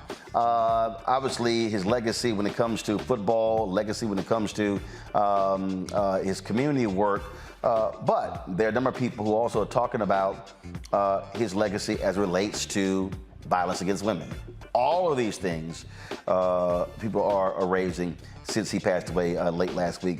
We're going to be hearing from some folks coming up, chatting with Hall of Famer Edward and James, also hearing from Hall of Famer Marcus Allen, Sterling Sharp, Willie Buchanan, and others. You're watching Roland Martin Unfiltered on the Black Star Network. On the next Get Wealthy with me, Deborah Owens, America's Wealth Coach, the wealth gap has literally not changed in over 50 years, according to the Federal Reserve. On the next Get Wealthy, I'm excited to chat with Jim Castleberry, CEO of Known Holdings. They have created a platform, an ecosystem to bring resources to Blacks and people of color so they can scale their business. Even though we've had several examples of African Americans and other people of color being able to be successful, we still aren't seeing the mass level of us being lifted up. That's right here on Get Wealthy, only on Black Star Network.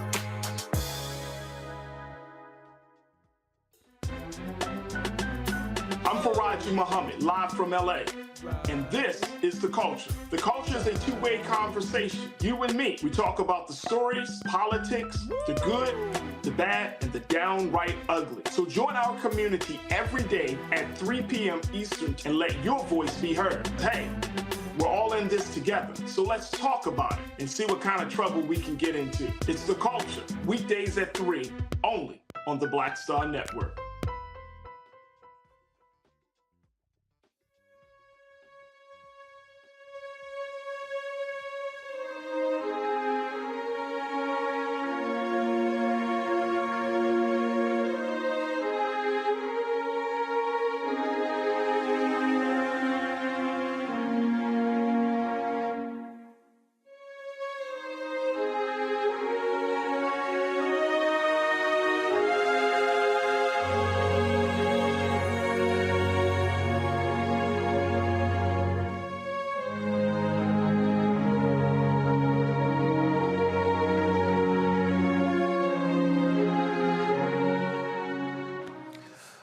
A lot of folks have been talking about life and legacy of Jim Brown, who passed away last week at the age of 87. So many in the football world, especially those who play the position of running back, talked about what he meant to the league, to them personally. Joining me right now is Hall of Famer Reecie James, of course, played with Indianapolis Colts, elected to the Hall of Fame, played that running back position.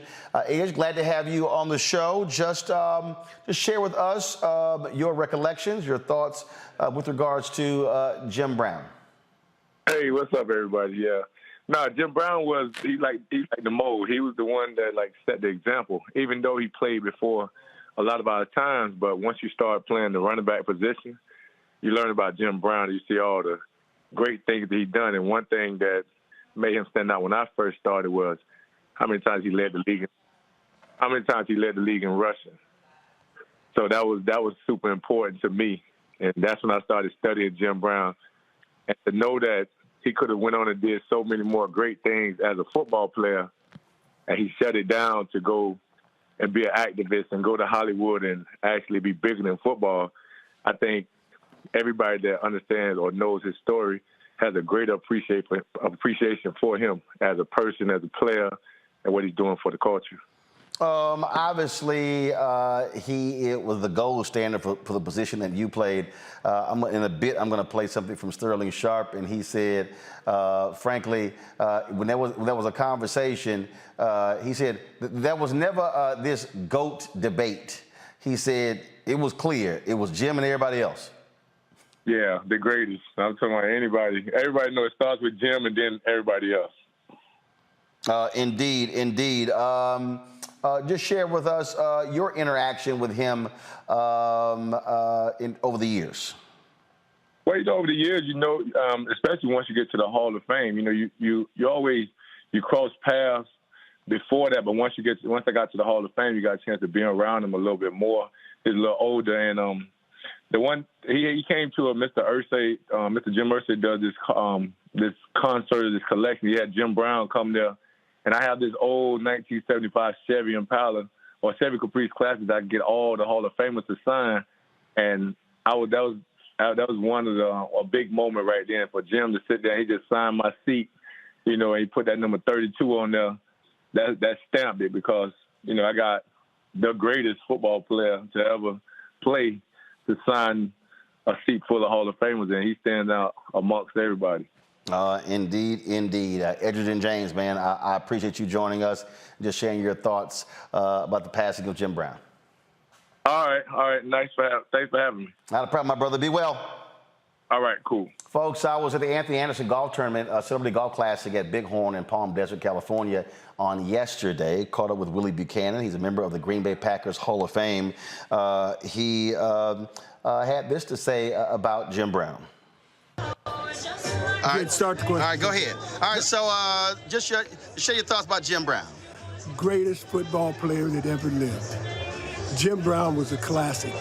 I work for the NFL still, and I worked the sidelines. I went and grabbed the ball out of the ball bag, walked it over to Jim Brown. I said, Jim, I need your signature. This ball is for me, not to anybody else. I want to keep this as a souvenir, just for me, and it's still in my office to this day. Jim Brown was the greatest. That's all you can say. He was the greatest. All righty. Sterling Sharpe, of course, played wide receiver in the NFL. His brother, Shannon Sharpe, is in the Hall of Fame. Got a chance to chat with Sterling as well. All right, your thoughts about the passing of Jim Brown? Well, it's easy with Jim Brown. He was a good friend of mine. He treated me with, I think, the greatest compliment I ever got. I got from Jim Brown, who said I could play in any era. But when I think of Jim Brown, I think of a great player.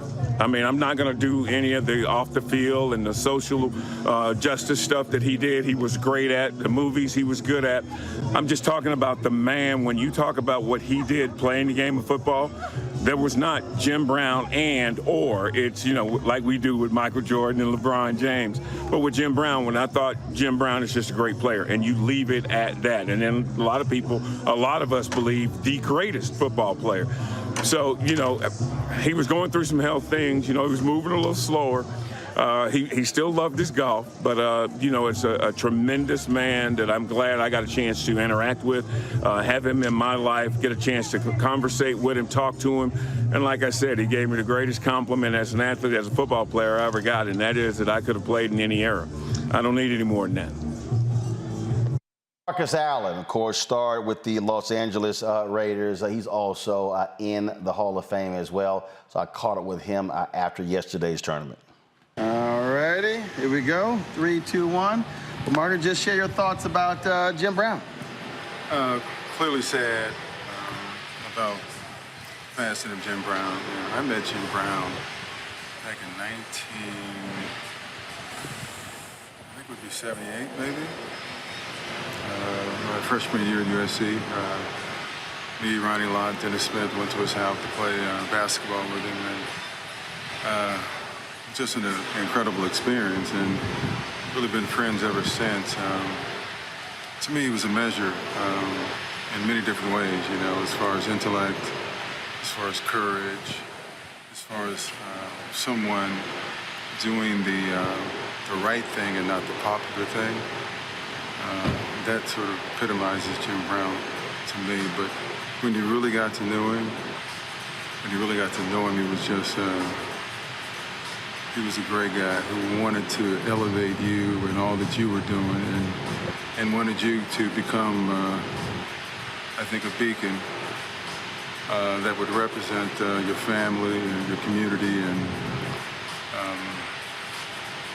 so it was sad for me. It was sad for me. Pat Marshall Falcon was joking with him about playing golf with Jim. I said I was told his peripheral vision was so ridiculous that you had to be. Marshall said, "I'm just going to sit in the cart." He said how just crazy his vision was. He didn't want anyone in. And let me tell you, he had incredible peripheral vision because he could see people that was actually behind him and said, "Excuse me, could you move?" Yeah, we all witnessed that and stuff. So when we played with Jim, we knew where to stand and where not to stand. So absolutely. All right, man, I appreciate it. My pleasure, Roll. So we obviously so many people are focused on who he was as a football player, who he was as an activist, who he was in Hollywood as well. This here headline, hopefully, if I can pull it up here in the Cleveland, in Cleveland.com, they talked about this as well, and that is the allegations of domestic violence against him, his relationships with women. If you look at social media, there have been a number of folks who have talked about this very issue.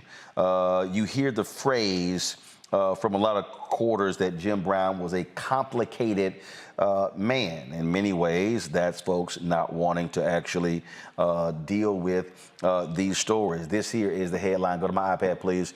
Jim Brown's legacy clouded by allegations of domestic violence. And in here, it talks about him being booked on suspicion of assault with intent to commit murder. Again, so many other allegations here. And there's something right here. I'll start with you, Larry, that you have to deal with. Bomani Jones on his podcast dealt with this, and what he said, he walked this thing through, and he said that Brown never, he said, for all of this talk of him being a man's man, he never actually wanted to confront the one issue that dogged him, and that is his issue with women. This is also a part of his legacy. There are people who, I've seen some people say, oh, you shouldn't bring these things up. You can't ignore it. So when you talk about someone's legacy, their life and legacy, it's not just the stuff that we think that are good and noble, it's everything. Yeah, you're right, Roland, and I'm glad we're talking about this issue. Intimate partner violence is something that they take very seriously, certainly on a board that deals with these issues previously. And also, this is an issue that's impact, particularly when we talk about how it's impact Black women, Black women in particular, women in general. But you have to talk about these issues, and it's not like this is one allegation. There are multiple allegations of intimate partner violence when it comes to Jim Brown. But it's certainly, like you said, is in terms of the collectively the person. You can talk about the civil rights work and his work on the field, but you have to address in terms of violence and women and his life in general, and that is part of his legacy. And these are real incidents, so it's really important that we talk about that. And once again, I'm glad we're discussing these issues. When I look at this article here, Shannon, they talk about in 1965, an 18-year-old accusing Brown of assault and battery. He was acquitted after a 10-day trial. Also, in 1985, he was booked on suspicion of rape and sexual battery. Charges were dropped 3 months later. Many people remember in 1999, when his wife Monique called the cops after he was destroying a car with a shovel, and he was found first of all acquitted on the more serious charge, but the judge did sentence him to a year domestic violence counseling. And what's interesting is that he refused to do that, and instead went to jail, served jail for 4 months.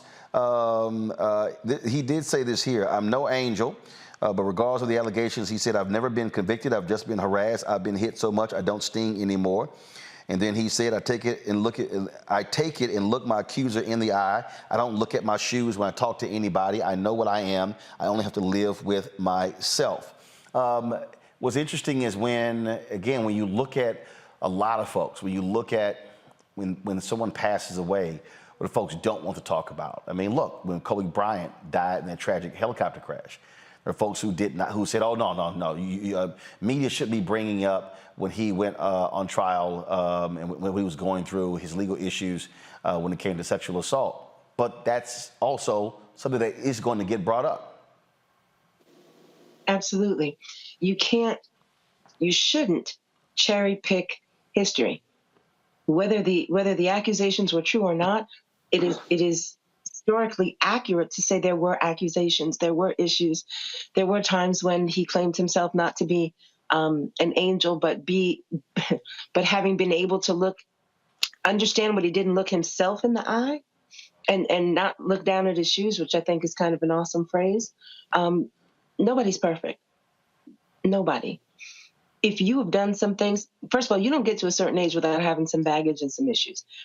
Some are more egregious than others, but again, allegations. And I think to try and erase that or remove that from his past and his history, it does a disservice, because you never know how many folks are in a similar situation that may hear something that someone who is accused of doing something did that helps them to face some demons in their own lives and change some things in their own lives. So I think when you do something, you got to own it, you got to keep it, you got to move forward with it, and just hope to be a better person. Well, and that's the thing.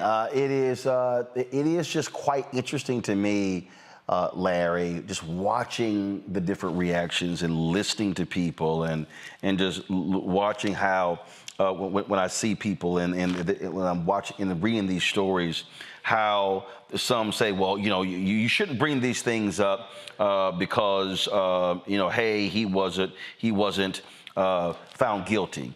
And then I've seen a number of people, especially women, who say, okay, but you can't ignore the repeated accusations over and over and over again.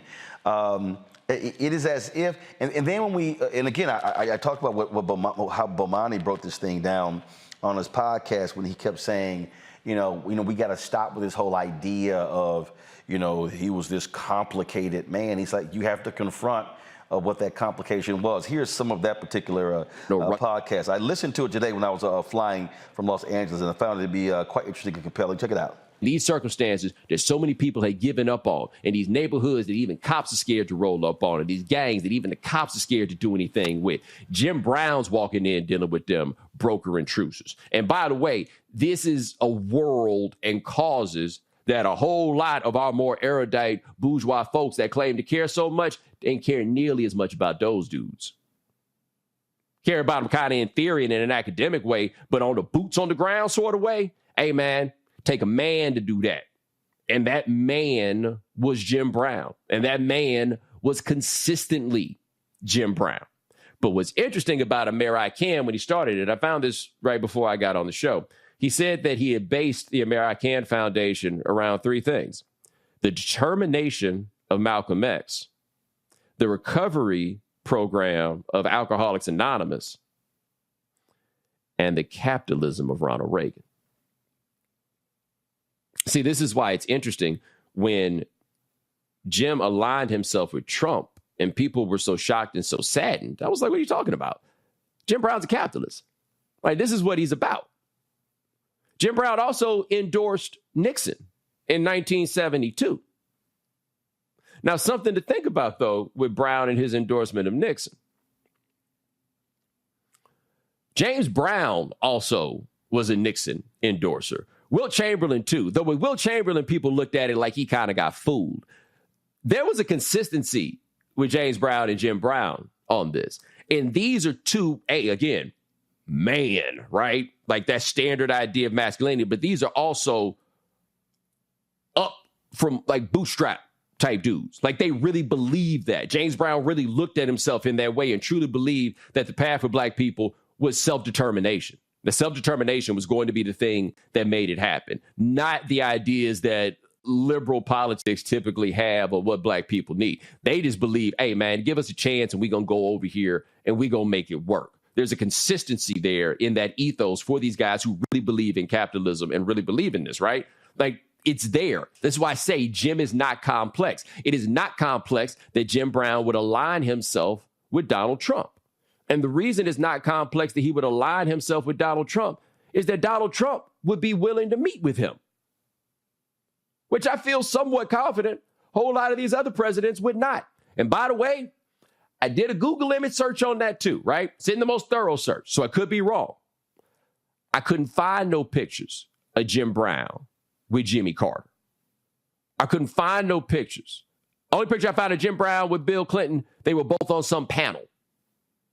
I couldn't find no pictures of Jim Brown with George Bush. I sure couldn't find no pictures of Jim Brown with Barack Obama.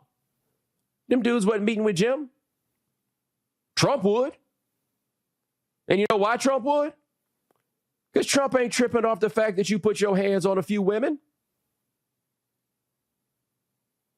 See, this gets us to the place where people say that Jim Brown is complex or complicated. And again, I don't see anything complicated about this. It's complicated if you want to make Jim Brown a plaster saint. If you want to be able to take the good works he did and use them to define him, then maybe it's complicated. Or maybe it's complicated if you want to simply view him through the lens of his treatment of women. There's room to talk about these two things at once. And you have to talk about the way Jim dealt with women. I wrote something, I guess it's now, wow, man, it might be like 17 years ago about Jim Brown. And it was just about how Jim Brown was the most intimidating athlete ever. And I remember, I haven't looked the piece up, but I remember I almost had like a throwaway part at the end. This is like 2006, somewhere there. I feel like I had like a throwaway part in the end about the flip side of this, of course, is that his intimidating nature also led to him having these problems with violence against women. I obviously in that piece did not give it enough attention.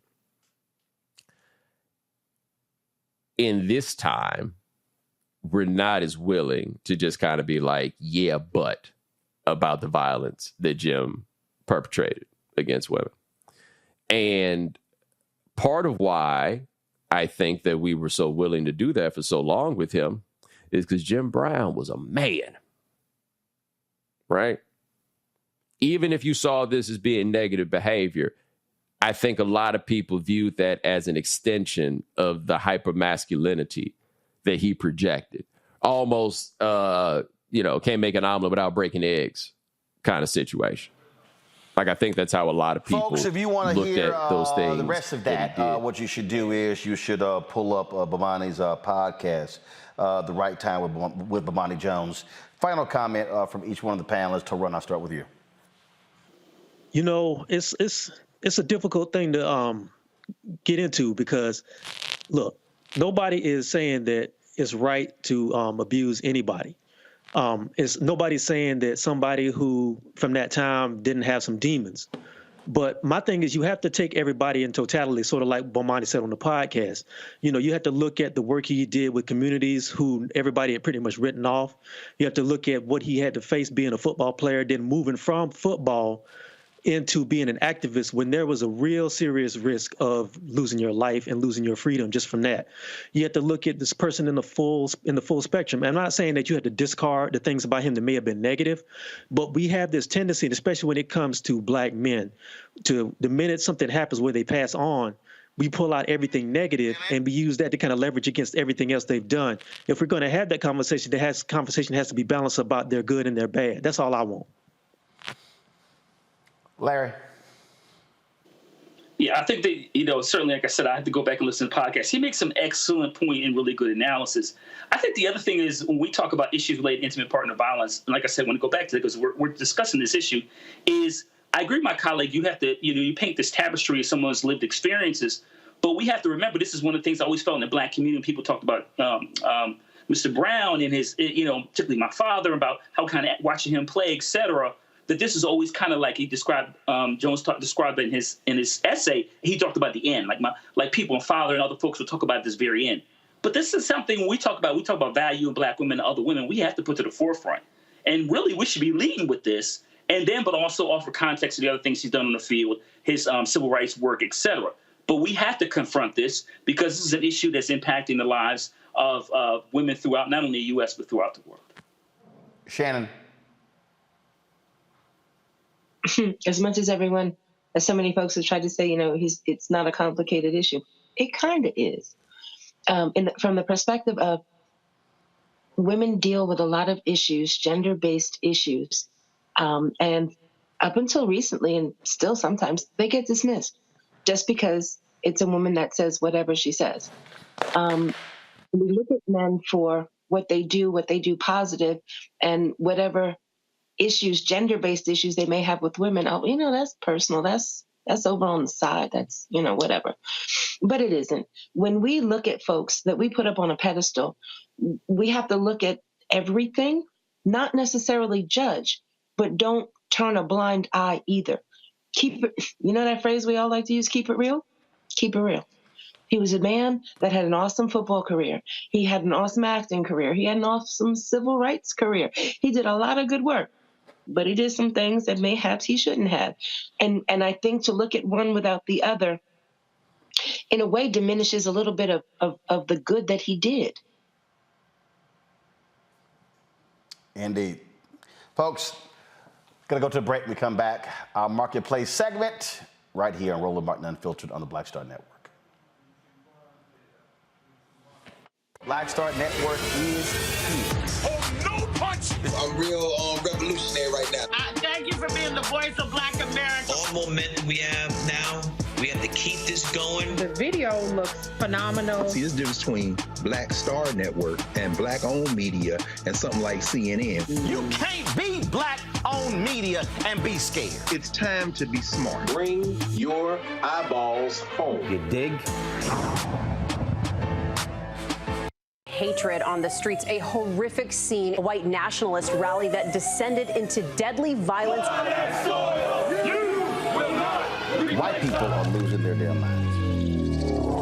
There's a name angry pro-Trump mob storms the U.S. Capitol. We've seen We're about to see the rise of what I call white minority resistance. We have seen white folks in this country who simply cannot tolerate black folks voting. I think what we're seeing is the inevitable result of violent denial. This is part of American history. Every time that people of color have made progress, whether real or symbolic, there has been what Carol Anderson at Emory University calls white rage as a backlash. This is the rise of the Proud Boys and the Boogaloo Boys. America, there's going to be more of this. Here's all the Proud Boys, guys. This country is getting increasingly racist in its behaviors and its attitudes because of the fear of white people. The fear that they're taking our jobs, they're taking our resources, they're taking our women. This is white fear.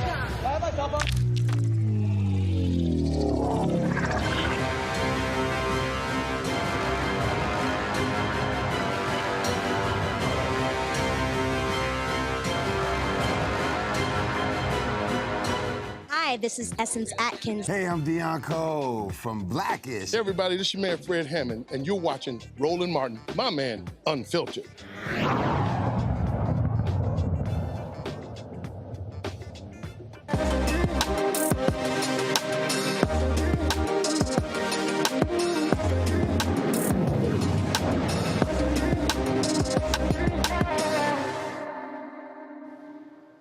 All right, fam, we all love games. Now, y'all know we get together, we play some games.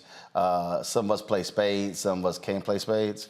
Then, of course, there's bid whist, and then, of course, we can talk about, Lord, Monopoly, Jeopardy. My family, Scrabble. My dad, a huge Scrabble fan. Categories. What's the game Unique? Unique did with the cards. What's the, the culture tags? Yeah, the culture tags. And so actually, she should call that game Shit Black People Say. That's really what it should be called. But Reecie Colbert, she has a game that she put out. And so we were talking about it. So Reecie explained this, Am I Tripping?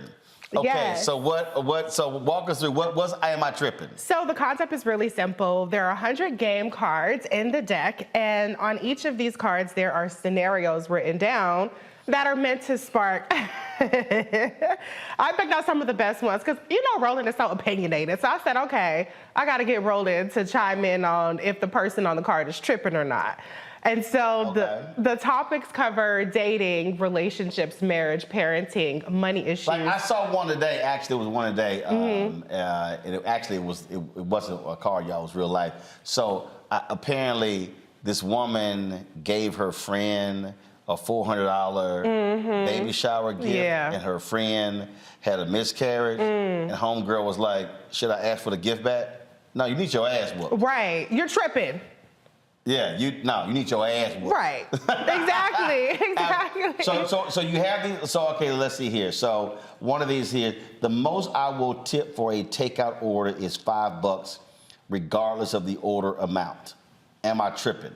And so what then happens? So you throw this out there, then everybody talks about it? Everybody talks about it, and you decide like, yeah, you're tripping because you should tip 20%, or you should tip 10%, or I don't tip for takeout regardless because I'm not getting served, So it's meant to... I'll answer that. Okay. I tip if the pizza been delivered to my house, I'm tipping. Right. I ain't tipping if I order at the counter. Right. And my ass drove to pick it up. But wait a minute. And you process the order. I mean, that's why I'm paying for the food. But what if you didn't order at the counter? What if you placed the order online, and when you get there, you just pop in, boom, take your food and leave? That's the same thing. All you did was you put my shit in the package. That's what I paid for. Right. Yeah, I don't understand now. You go to places and they got, on the whole deal, tip amount. Yeah. Like, you ain't do nothing. Like, all you did was literally take my order. I'm doing the work. Yeah. Come on, no, I ain't doing that one. So then it was like not tripping, because you agree with the person on the card. Got it. Okay, all right. My coworker's boyfriend threatened me in the work parking lot because he thought we were fooling around. Since he picks her up frequently, I'm considering reporting the incident to HR, even though she is one strike away from getting fired. Am I tripping? Am I tripping? Okay. All right. So what's the answer? Okay, what do you think? Let's see. Hey, you gotta give the answer. All right, let's see. My coworker's boyfriend threatened me at work. Because he thought, well, first of all, here's the problem with her question. It's you gonna report her to HR. Yeah. When what your ass should be doing, if he threatened you, you should be calling the cops. They ain't got nothing to do with HR. Right. Because she wasn't. Now, was she there? Was she present? Was she involved in there? If she wasn't, why in the hell would you be going to HR?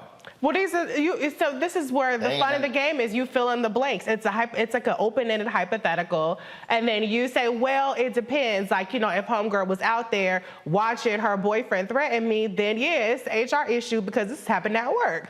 So that's where it's meant to really spur discussion and get people to fill in the blanks. All right, so when did you come up with this idea? Where did it come from? Okay, so on my show, the Reecie Colbert Show on SiriusXM Urban View, I have a segment called Am I Trippin'? And I was like, I gotta find a way to try to protect this idea because I'm just a small fish in a big pond. So somebody like a Charlemagne, I'm not trying to put him on blast. Somebody else might be like, oh, we should turn this into a card game. So I was like, well, let me do it first. So I came up with the idea to do a card game so I can trademark Am I Trippin'? Also have something to leverage with my show. This media stuff don't, unless you're Roland Martin, this media stuff don't pay like that, So I was like, well, let me. She tripping. Okay, put that on the card. That'll be in the next edition. She tripping. Yeah, so that's what it was just about. It was about having something. It's like this one here. My wife and I can't agree on what kind of car to get my son for his 16th birthday. We make good money, so she wants to get him a new entry-level luxury car. I told her we make good money, not him, so he needs to work his way up to luxury and start with a cheap car. Am I tripping? No, you ain't tripping. First of all, I ain't buying you shit at 16. Wow. Okay, what age? 18? Hell yeah. Okay. 18. I ain't buying you no damn car at 16. Nah, you maybe drive my car, maybe. Maybe. Okay. But I ain't buying your ass no car at 16. And it damn sure ain't gonna be no luxury car. But don't you think the car that your child has is a reflection of you as well? Hell no. Because I don't give a shit what nobody else thinks anyway. Okay. When I drove my Corolla, I didn't give a damn what nobody else thinks.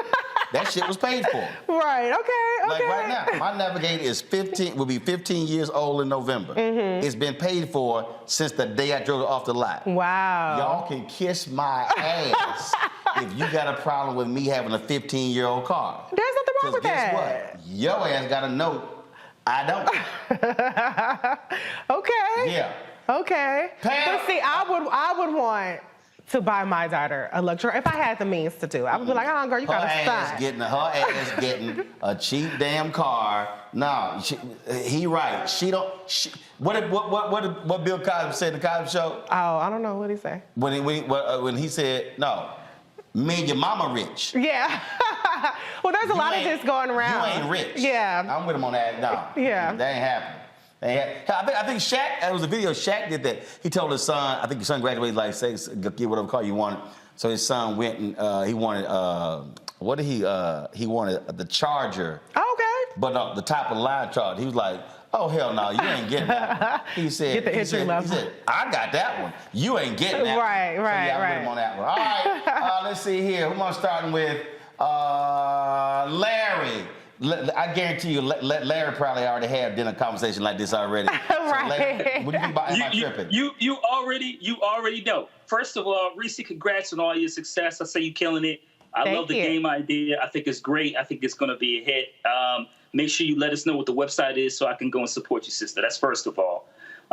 Second of all, let me go to a couple of those questions. So 16-year-old, nah, you're going to have to. No, you're tripping. You're gonna have to earn that. That's first of all. Wow, tough crowd. Thirdly, with the whole thing about the boyfriend in the parking lot, forget the professor stuff. I'm from Philly, so I'm not even having that. So I don't need HR to handle that situation. So he's tripping.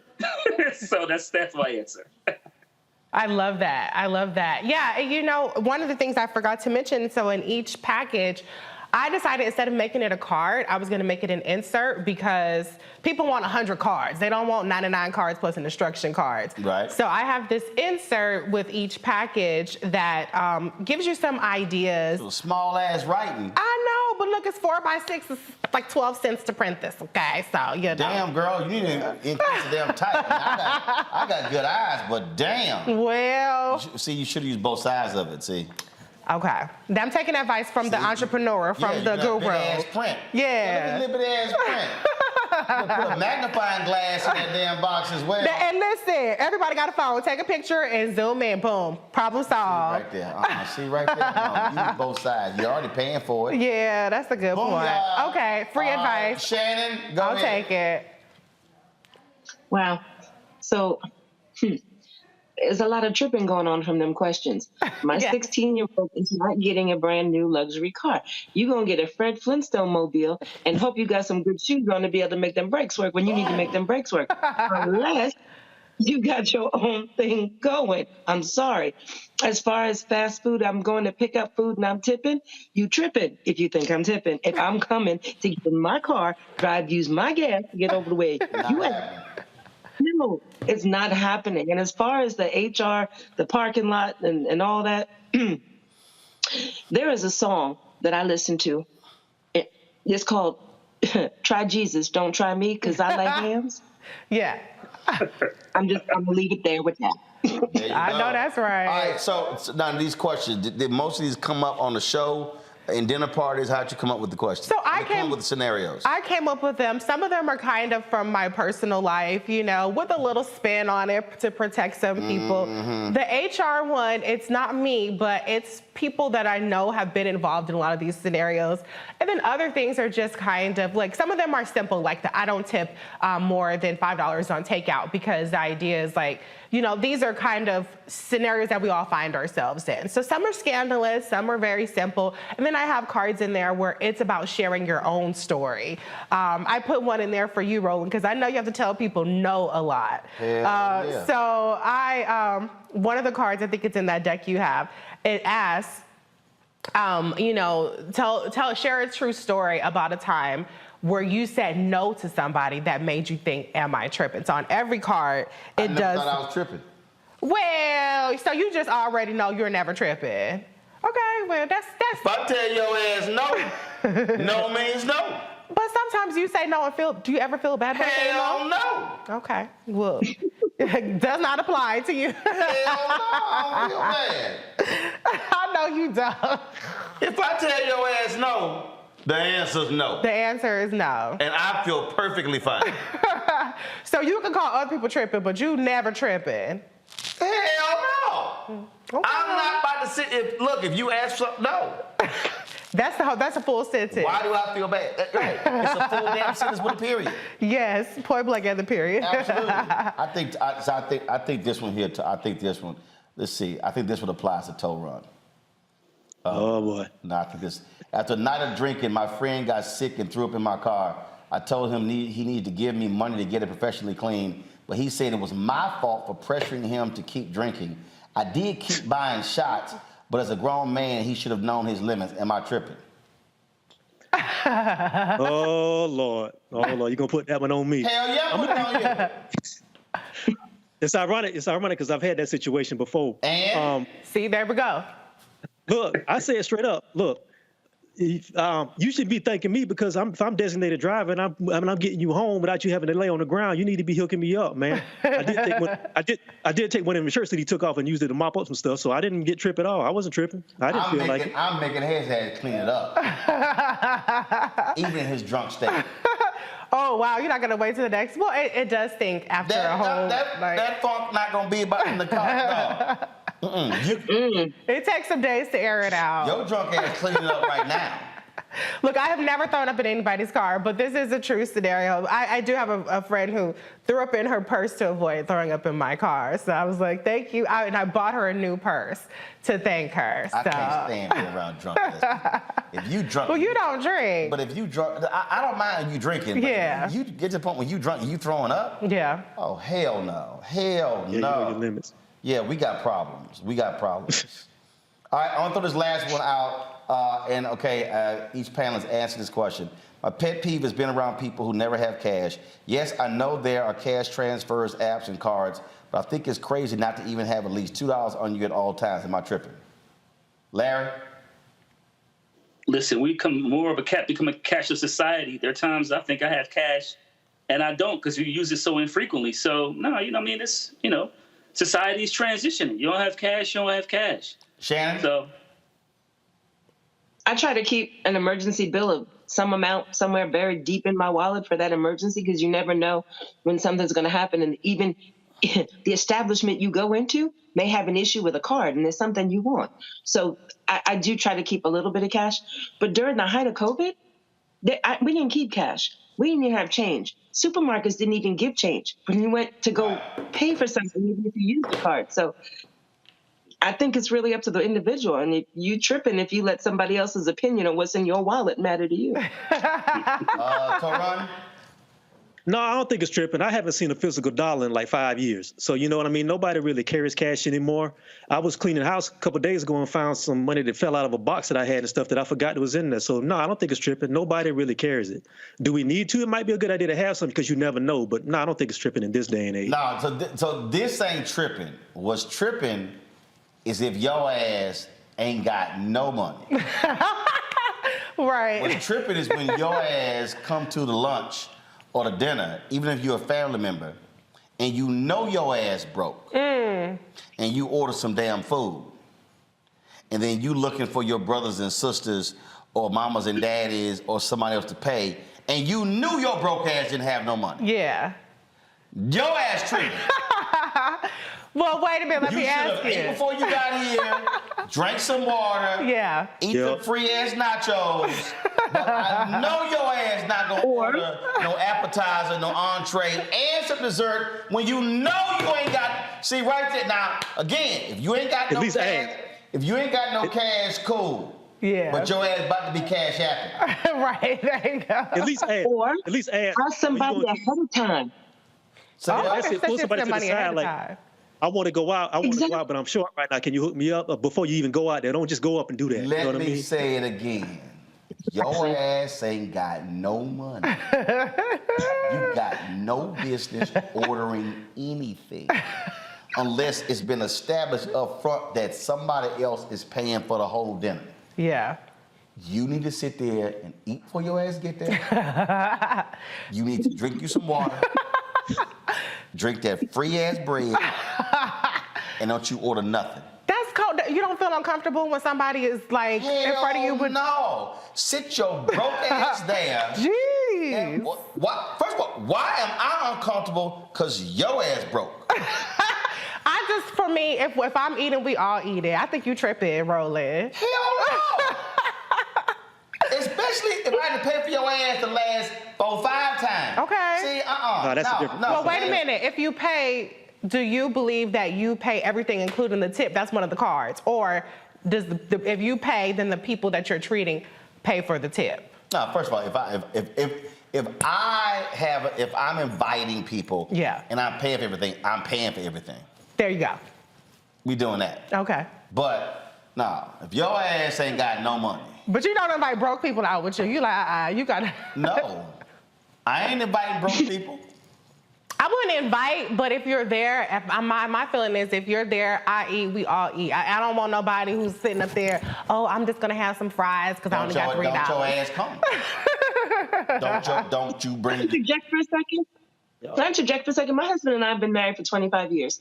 There are times when I go out to dinner meetings or I go to meetings, go out to the diner with folk after a meeting and this, that, and the other, and I will sit there and I will have something to drink and I might get a piece of something to snack on, but then I may order something to go because we have a rule. Every night, we eat dinner together, a late dinner like it used to. Kids were little after they went to bed. So I'm going to be that one that's out there with the group at the meeting. I'm going to have a soda. I'm going to have a little something. But I'm going home to have dinner with my man. That's what we do every night. Oh. That's beautiful. So, damn that shit. That's real. I ain't waiting on your ass. Oh, Lord. Look. See, but that's just it, though. I have what I need to feed B should I choose to. I'm saying. But I choose to. What I will usually do if I'm in that situation, I'm trying to go home. It's not that I don't have. is that I appreciate I'm out here with y'all, but my breaking bread is gonna be with the man I'm gonna lay next to. So I may order something for the both of us to go. I don't need you waiting. No, I get that. I love that concept. My whole thing is like, if it's okay, you gotta just have that conversation. Sometimes people don't have it all. All I'm saying is we out somewhere. Just let me know what you got and what you don't got. So if I can do that, I'll do it. Just don't post up somebody and say, hey, we gonna ride out, and then you ain't got nothing and everything. That gets on my nerves. That's happened to me before. Let me say it again. Y'all think? Let me say it again. That's why I love this video. I saw it on Instagram and I sent it around to some people because it's funny as hell. Y'all pull up my iPad. I love this video because this describes exactly what I was just talking about. Jaden has $1 bill, 1 quarter, and 2 pennies. How much money does he have? Jaden broke. Oh my! Well, once we said that don't get you far. That's I know it. that's right. You bring your broke ass to lunch or dinner. Roland is not picking up the check, period. Especially if I don't like your ass. Right. All right, that ain't gonna happen. All right, where do people get the cards? It's on amitrippinggame.com. I would love for you to buy it. I package everything myself. This is a completely Black woman-owned small business. I'm in my dining room table printing out labels, putting them in envelopes. So I appreciate it. Been there, done that. Yeah, we'll see. One day maybe it'll be like the next Cards Against Humanity, and then I'll be on the beach somewhere. Am I tripping? All right, I'm gonna go through this deck and see real life scenarios, but just let me know. If your ass ain't got no money, stay your broke ass home. Keep your broke ass at home. Saying thoughts and prayers. That's what you should do. All right, Reecie, we appreciate it. Thanks so much. Thank you. Folks, that's it. I'm going to see y'all tomorrow right here. Shout out to Erica. She was Erica, who filmed it yesterday? Y'all know I ain't watching nothing. Yeah, it was Erica. Yeah, I was busy playing golf. We had a great time out there with Anthony Anderson. Later in the week, I'm going to show y'all some of the videos and the photos. Again, had a good time. Had by all there. Folks, I'll see you guys tomorrow right here. Roland Martin Unfiltered. Don't forget, download the Black Star Network app, Apple phone, Android phone, Apple TV, Android TV, Roku, Amazon Fire TV, Xbox One, Samsung Smart TV. You can also, of course, support us in our efforts by joining our Bring the Funk fan club, send your checks and money orders. P.O. Box 57196, Washington, D.C., 20037-0196. Cash App, $RM Unfiltered. PayPal, R Martin Unfiltered. Venmo is RM Unfiltered. Zelle, Roland at RolandSMartin.com. Roland at RolandMartinUnfiltered.com. And of course, you can get my book, White Fear, How the Browning of America is Making White Folks Lose Their Minds. And before I go, I got to hear my man talking about Jaden broke ass one more time. It's going to take us out. I'll see y'all tomorrow. Holla! $1 bill. Jaden has $1 bill, 1 quarter, and 2 pennies. How much money does he have? Jaden broke. Folks, Black Star Network is here. Hold no punches. I'm real revolutionary right now. Support this man, Black Media. He makes sure that our stories are told. Thank you for being the voice of Black America, Roland. Stay black. I love y'all. All momentum we have now, we have to keep this going. The video looks phenomenal. See, there's a difference between Black Star Network and Black-owned media and something like CNN. You can't be Black-owned media and be scared. It's time to be smart. Bring your eyeballs home. You dig? Pull up a chair. Take your seat. The Black Tape. With me, Dr. Greg Carr, here on the Black Star Network. Every week, we'll take a deeper dive into the world we're living in.